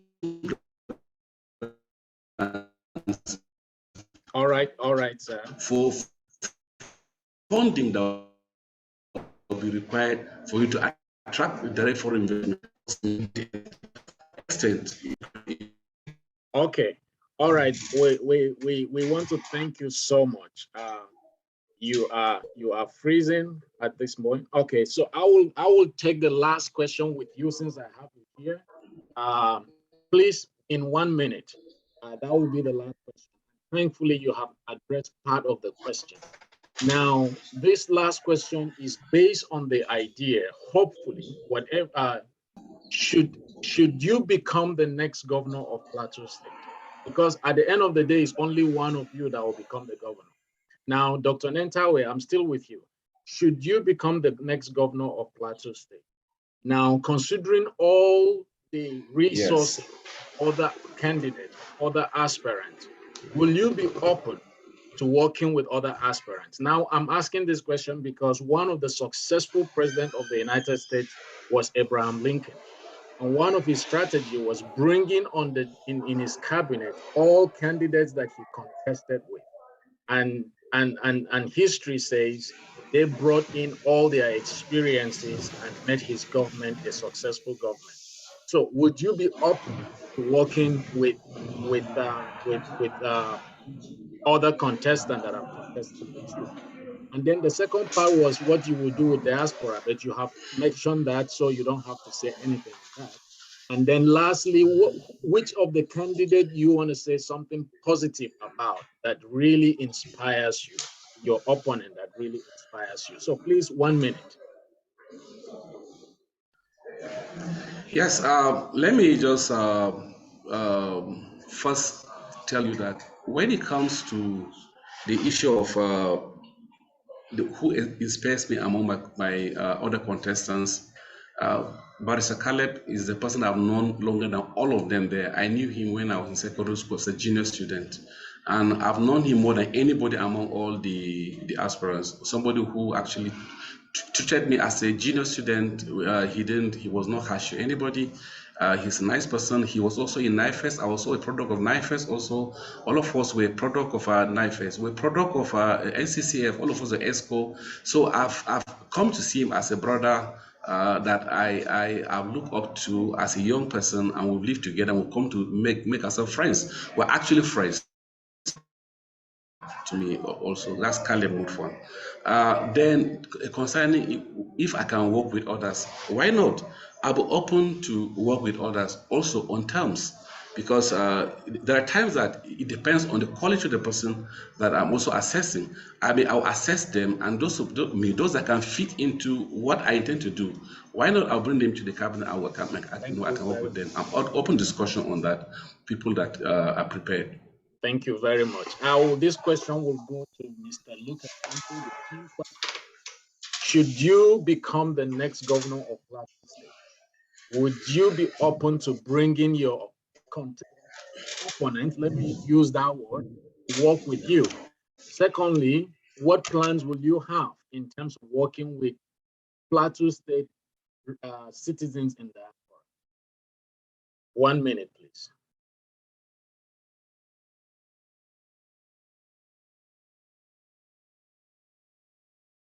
Sorry, I didn't hear. Who are you calling? Mr. Panpe, Luca Panpe. Okay.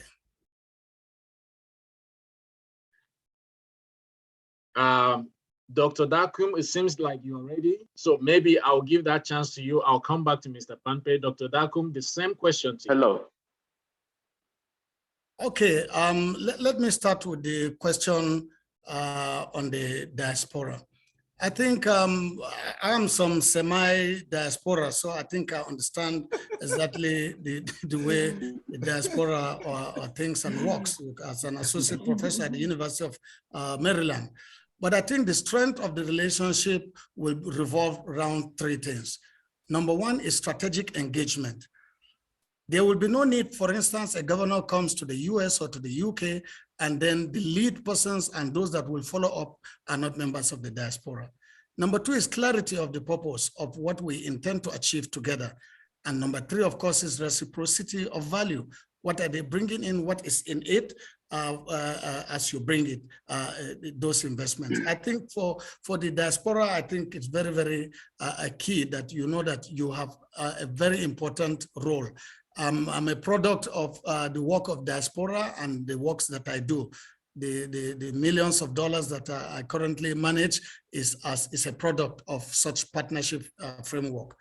And then let me then go on to say that I think for me, I've identified a number of my colleagues here that definitely will play very key role at different levels.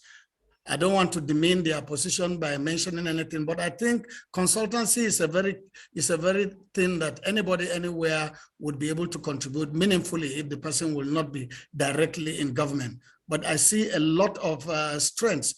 And at some point, we have discussed with a number of people that are aspirants, or in those days, the fact that we should be able to collapse all our strategic plan into one plateau plan. And whoever is the winner becomes the driver and the others are the cheerleaders.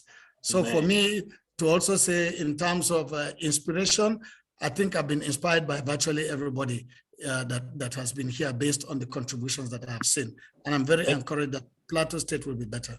Thank you. Thank you. Thank you so much. Mr. Panpe, are you back? Yes, I'm here. All right.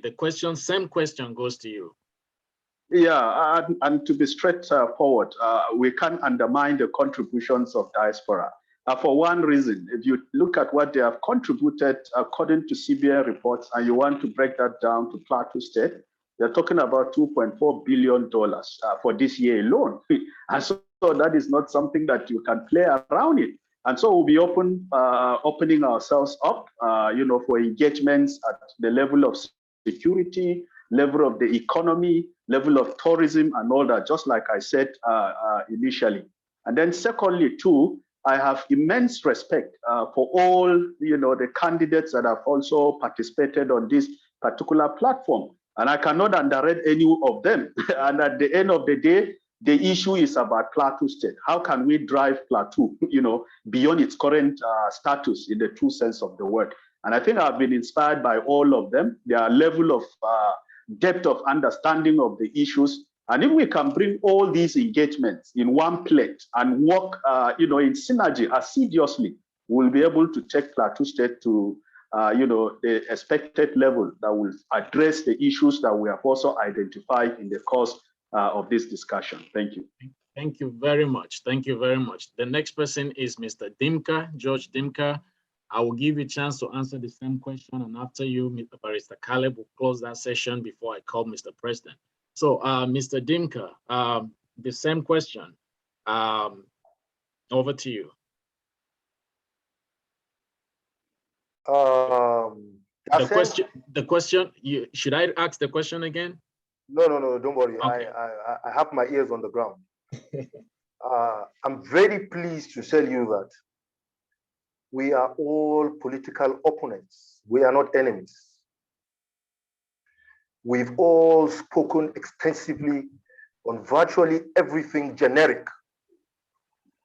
I feel that it's a symbiosis for all of us. We have said issue of securities in different forms, using different approach, methods, and methodology, but we've all spoken the same about security. So I respect everybody here sincerely, that given the opportunity, I would want to work with everybody. We've all contributed wonderfully, beautifully as well. Some were contemporaries, some are older and senior. We must also, in my acronym, I said strength. Strength, our number gives us strength. Together we stand and divided we fall. The movement to the apex is very narrow. No two people stay there, only one. But who are going to be the ladder? The others underneath will be those who will cushion the effect and assist in governance. Lastly, statistics has it that hundreds of billions of dollars was injected into this economy by people in diaspora. There is no doubt, there is no saying, there is no mincing of words, that what you're offering on the table, given the fact that coming from an industrialized and civilized world, you have a lot of things to put on the table to move Plateau to its greater heights. We will work in partnership with you. We will collaborate together as one family, as Plateau indigenes, and make sure that we have Plateau of our dream. Thank you. Thank you. And lastly but not the least, Barrister Khaled, the same question to you. Thank you, Moses. In the previous engagement with the Plateau community in America, I had made a commitment, is on record, that when I become governor, I'm going to create an office in the governor's office headed by a senior officer of government as the Office of Diaspora Engagement. This is a commitment, and we are not going back on that because it has become very critical for us to harness all the assets in diaspora to be able to add value to what is happening at home. On the issue of my colleagues that we have been on this platform together, as a matter of fact, as I sat here, I was quite thrilled by all the inputs that came. Thank you, Dr. Nentawe, for your kind comments, but I tell you in all honesty, I see a lot of assets here. We cannot allow somebody like Dr. Dakum to waste. I'm imagining how we can use him very well and better at the federal level. I'm imagining how we can use Panpe to be able to deepen some of the researches, Nentawe with the skills he brings on board. I'm imagining portfolios and assignments for all of them already. So let me assure you that we are going to stop the culture of attrition on the plateau. We must move together as brothers. We must bond together as a people, and we must not see ourselves as enemies. We must see ourselves as brothers together. We may have different perspectives, but at the end of the day, I admire the commitment and passion to make Plateau better. And I want to ensure that we join hands together to make this a reality. Thank you. Thank you so much. Thank you so much. I will be handing over to Mr. Mark Pelshak, our leader, but I want to appreciate all of you who have waited patiently with us, and especially the candidates. I sincerely, on behalf of PAZDA, Plateau State Diaspora Development Association, you hear more from our president, but we want to say thank you. We count this an honor. We really appreciate the time you've taken. That shows your commitment, your love for our people, and your willingness to sacrifice to give it all it takes. This speaks a lot to many of us, and we have learned a lot from you. We appreciate that. Thank you so much. Good night from my end. Mr. Pelshak, over to you.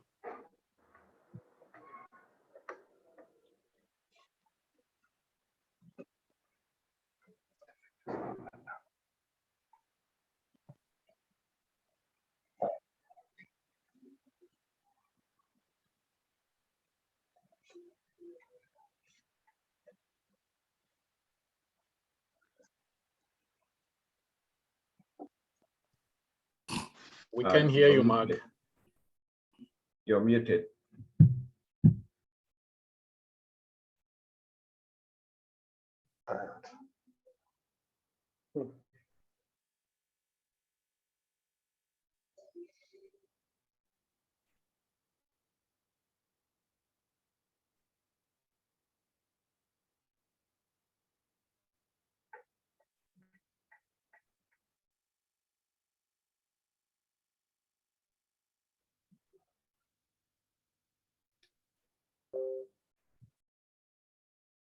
So can you guys hear me, Moses? Looks like he's muted. Okay. Yeah. Well, while he's figuring out his audio, I do want to just take this time to really just acknowledge all the candidates. Thank you so much. I also want to acknowledge my colleagues here and shout out to our president, Mark, who actually has been behind the scenes. He's been our IT person. He's been our audio visual person. He's been our marketing person.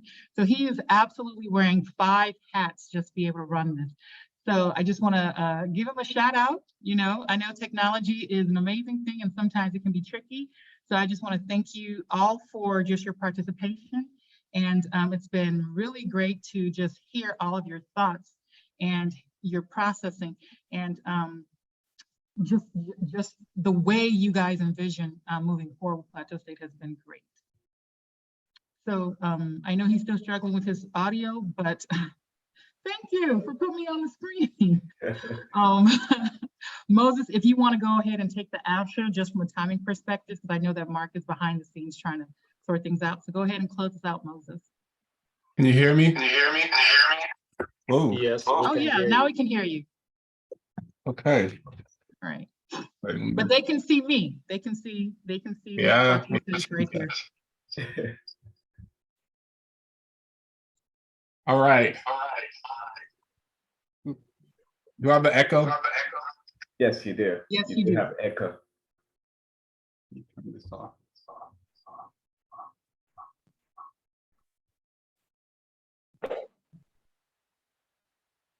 Is that better? Yes, sounds better. Okay.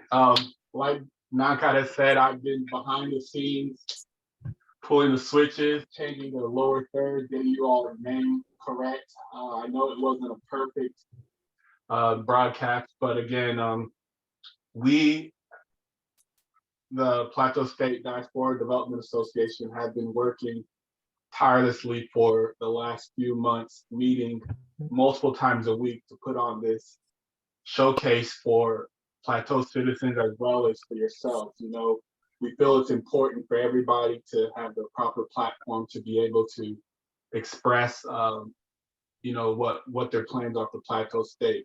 One thing that was very encouraging was just to see it almost had a sense of camaraderie that was coming from the candidates. You know, it didn't feel like it was a attack of each other, but more of a collaboration almost. You know, as if whoever comes out the victor would be willing to collaborate, as Mr. Caleb Mutfwang said, and that was very encouraging to hear. As I said in my speech, there is a sense that the necessary change, the welcome change is coming not only to Plateau State, but to Nigeria. And so Come and check we this thank movie. you all for taking the time to spend. This went a lot longer than we anticipated, but I think it was very great discussions. I heard a lot of great things, looking at the chats, and a lot of great questions and responses are coming from the chats as well. I encourage our viewers. I did hear that there was some issue with sound on YouTube and our Twitter live, so I do apologize. This video, however, it is being recorded from Zoom, and once it's rendered, we will go ahead and post that to all of our social platforms, so you can go there and be able to catch recapturing of this debate. And we ask that you guys who are there, you know, start the discussion. Go to Facebook, go to Twitter, go to your social media, and let's start the discussion. I think the gentleman did a wonderful job this evening. And so thank you, everybody, and we will see you all in 2023. No, like, I thought that they said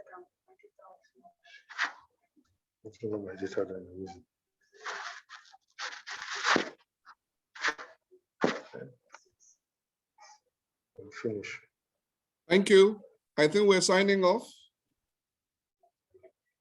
How do I sign off? Yes, you're signing off. Thank you. Thank you, everyone. We want to play some music. If you want to stay back and enjoy the music or our video, that is. We will look forward to having Nankat for more tutorials back in Nigeria. You know, I'm going to take that as an invitation. I will take that as an invitation. You'll be welcome. Thank you. Thank you. Good night. Have a nice day while we go to sleep. Thank you. Have a great week. Thank you. Have a good night. Sorry, I forgot to play. I just want to. I received a request to replay the video for some of the people who did not get a chance to see it. So we will play that now, and then we will be signing out. In a world where diasporans are seen as prodigal sons and daughters, fleeing home and never to return back, Plateau State Diaspora Development Association, PAZDA, unites to break such impression. A coalition of fervid and faithful Plateau State diasporans from around the world have come together for the purpose of forming one collective voice to bring back honor and glory to our beloved Plateau and to develop individuals, businesses, and organizations within the socio-economic structure of the state through quantifiable collaborations. Plateau State is a hotbed for growth and development. We have spent the last few years traveling around the state, meeting with citizens, forming relationships, and learning about the needs of the people. We have come to realize that there is a serious void for a brass tax support organization that's about doing the essential work of functioning in unison to enact necessary change and empowerment needed in Plateau State.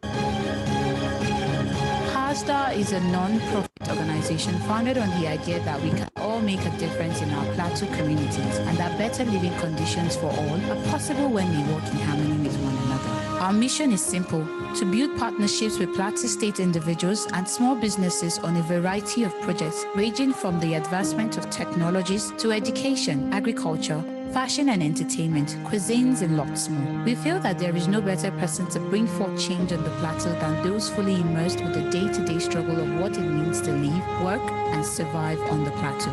There is an intrinsic duty imbued upon those in diaspora to bring our resources, experiences, and knowledge together to make Plateau the former beacon of Nigerian society it once was, and that's why we were formed, so that we can be a part of the solution. PAZDA is focused on bringing sustainable change to our community, and we invite you to join us in making that happen for this and future generations to come.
All right, it's time for me to go pick up my kids in school. All right. All right, guys. Catch up with all of you. All right, thank you, guys. All right.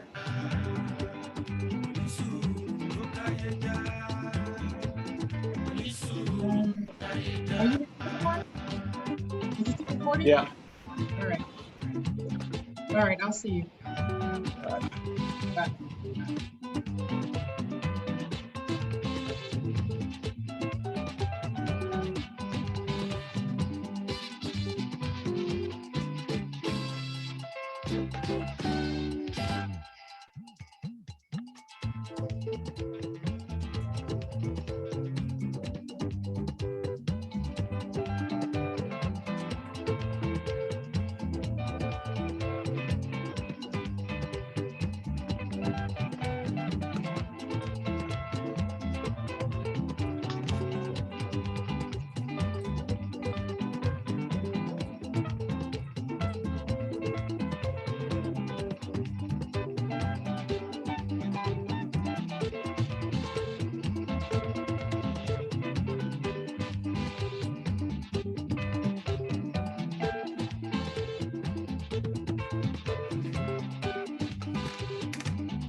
kò sówó lè ní o kò má bànújẹ́ tẹpá mọ́ṣẹ́ o kò lè dé lọ́la onísùúrù ló káyé já onísùúrù ló káyé já onísùúrù ló káyé já onísùúrù ló káyé já.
Sickness.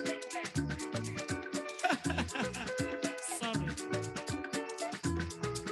Plenty kind of sickness for this world. Plenty type of sickness for this world. Some sickness go hold you, you no go know where you there. Some sickness go hold you, you no go know waiting you go do. Some sickness go hold you, you no go know where you there. So pain, so hot, so pain for your body. Ah, yeah. For people where they know well, make they know my know it go better. Ah, it go better. Make they pray for God, oh, it go better. It go better. I say it go better.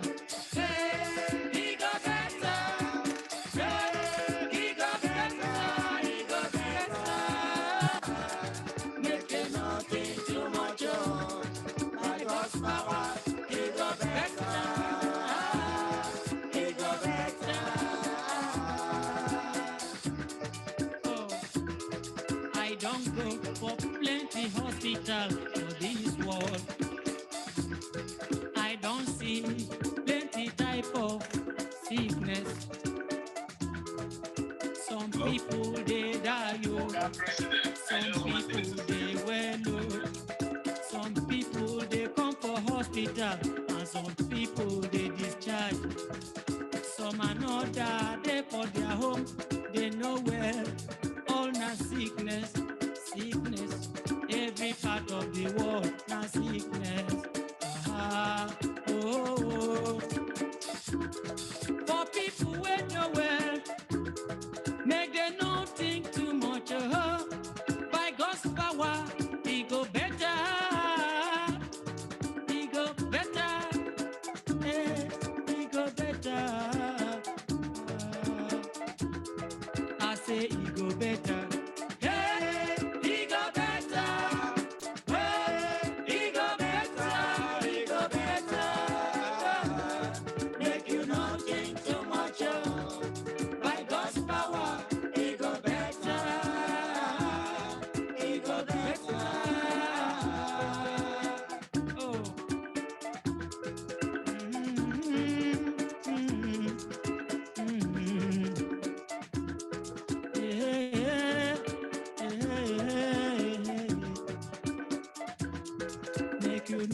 think too much of na sickness.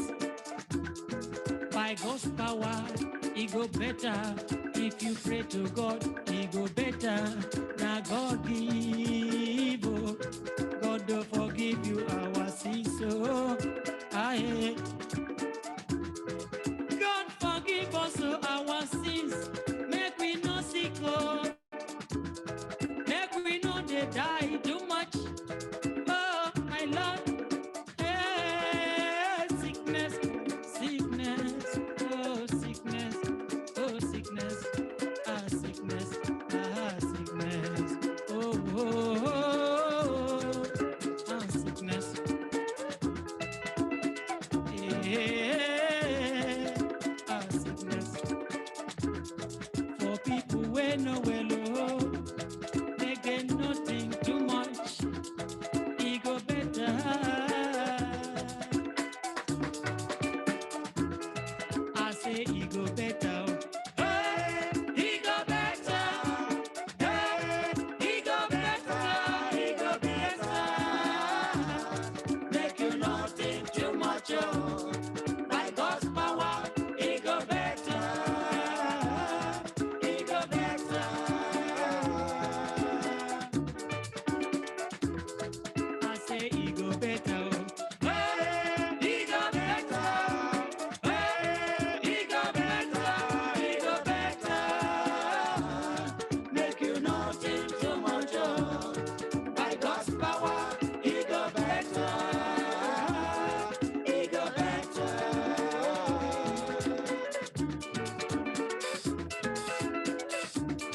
Oh, signal.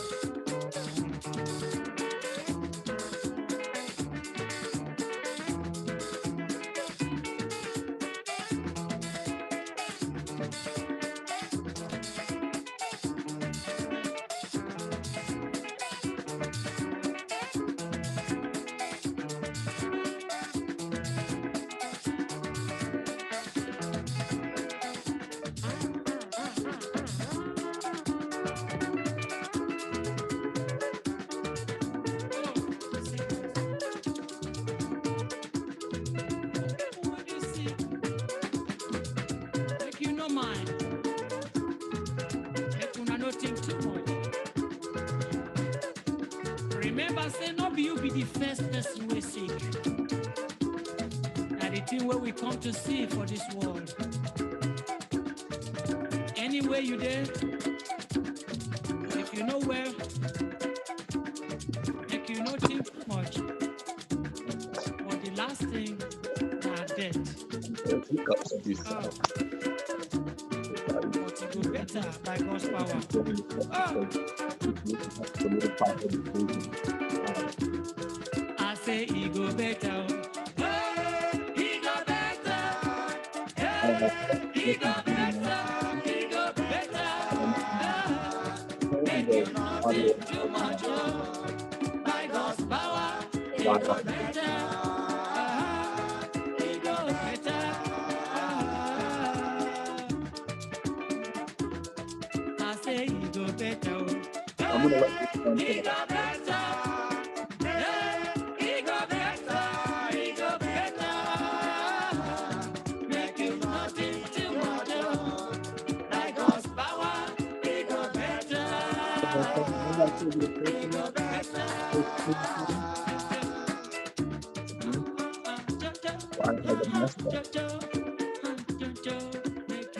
Late now, it's already over, but thank you.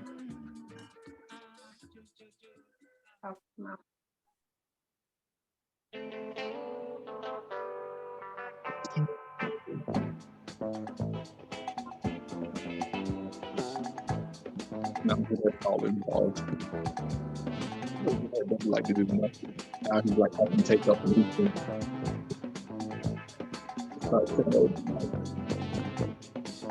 Now he's like the work to get him out.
precious color.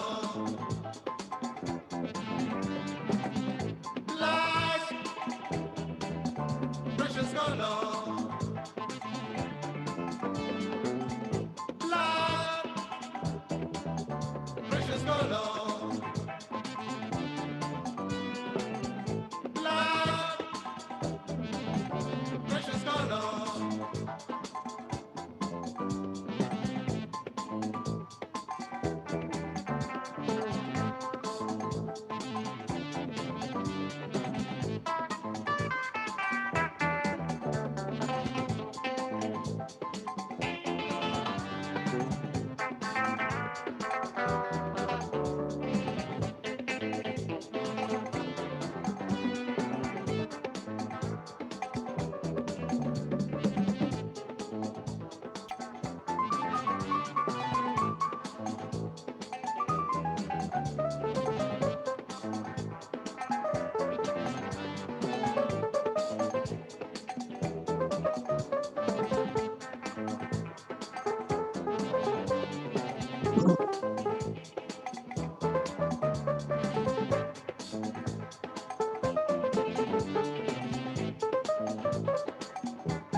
We blind, we need a freedom, give it to us. We blind, full liberation is for us. We blind, we need a freedom, give it to us. We blind, full liberation is for us. We black, we need a freedom, give it to us. We black, full liberation is for us. Black, precious color. Black, precious color. Black, precious color. Black, precious color.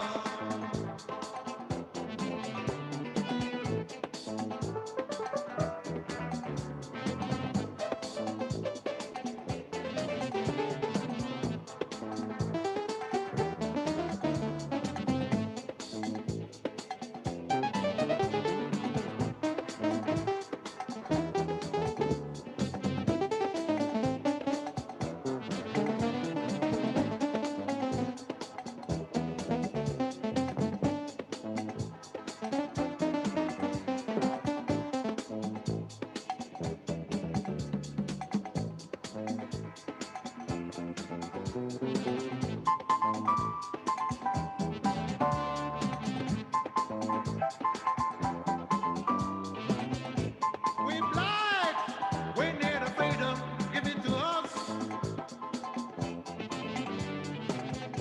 We black, full liberation is for us. We black, we need a freedom, give it to us.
Black Africa, Africa, Africa, Africa, Black Africa, Africa, Africa, Africa, Black Africa, Africa, Africa, Africa, Black Africa, Africa, Africa. Let's fight together for our brothers and sisters.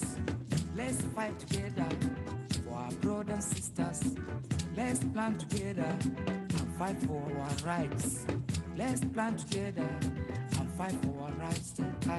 Let's live together like brothers and sisters. Let's fight together and secure our rights. Remember your culture, what you have you hold it. Remember your culture, what you have you hold it. Don't let foreign culture carry your soul away. Black Africa, Africa, Africa, Africa, Africa, Black Africa, Africa, Africa, Black Africa, Africa, Africa. Remember our sisters dying every day. Remember our brothers dying every day. War every time, war everywhere. War every time, war everywhere. Look Soweto, they are in trouble every time. Look Mozambique, you are in trouble every time. Look Zimbabwe, they are in trouble every time. Look Ethiopia, they are in trouble every time. Look Israel, they are in trouble every time. Look South Africa, they are in trouble every time. Let's fight together, let's live together. Remember Arab, yes, in trouble every time. Let's plan together and fight for our brothers. Let's plan together and fight for our sister. Black Africa, Africa, Black Africa, Africa, Africa, Black Africa, Africa, Africa, Africa.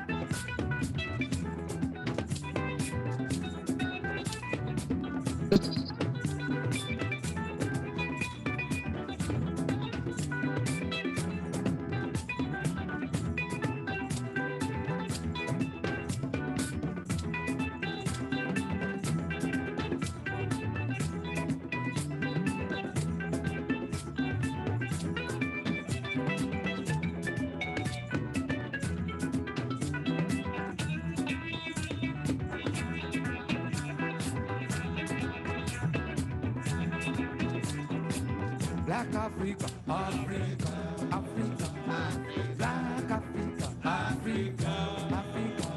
Remember our brothers dying every time. Remember our brothers dying every time. Let's stand together, let's stand together. It's time for action, not for talk. It's time for actions, not for talk. It's time for actions, not for talk. Look Soweto, they are in trouble every time. Look Mozambique, they are in trouble every time. Look Zimbabwe, they are in trouble every time. Look Ethiopia, they are in trouble every time. Look Israel, they are in trouble every time. Look the Arabs, they are in trouble every time.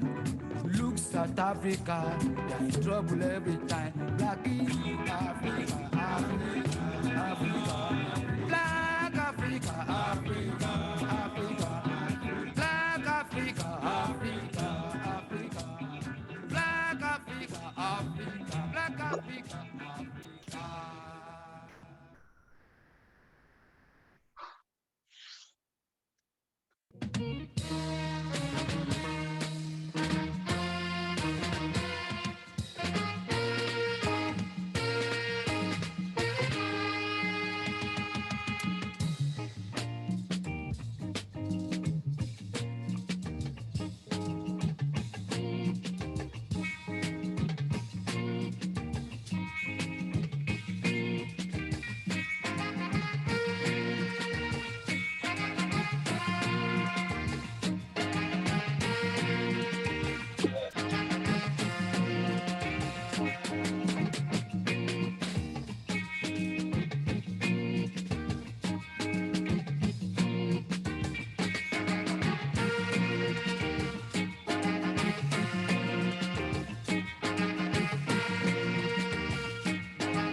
now. Let's love. So when I think of it, it makes me feel like I see love. So baby, understand me and let me tell you as mine. Come on now. You know about me now, so let me see. Come on now, baby, and let me love you.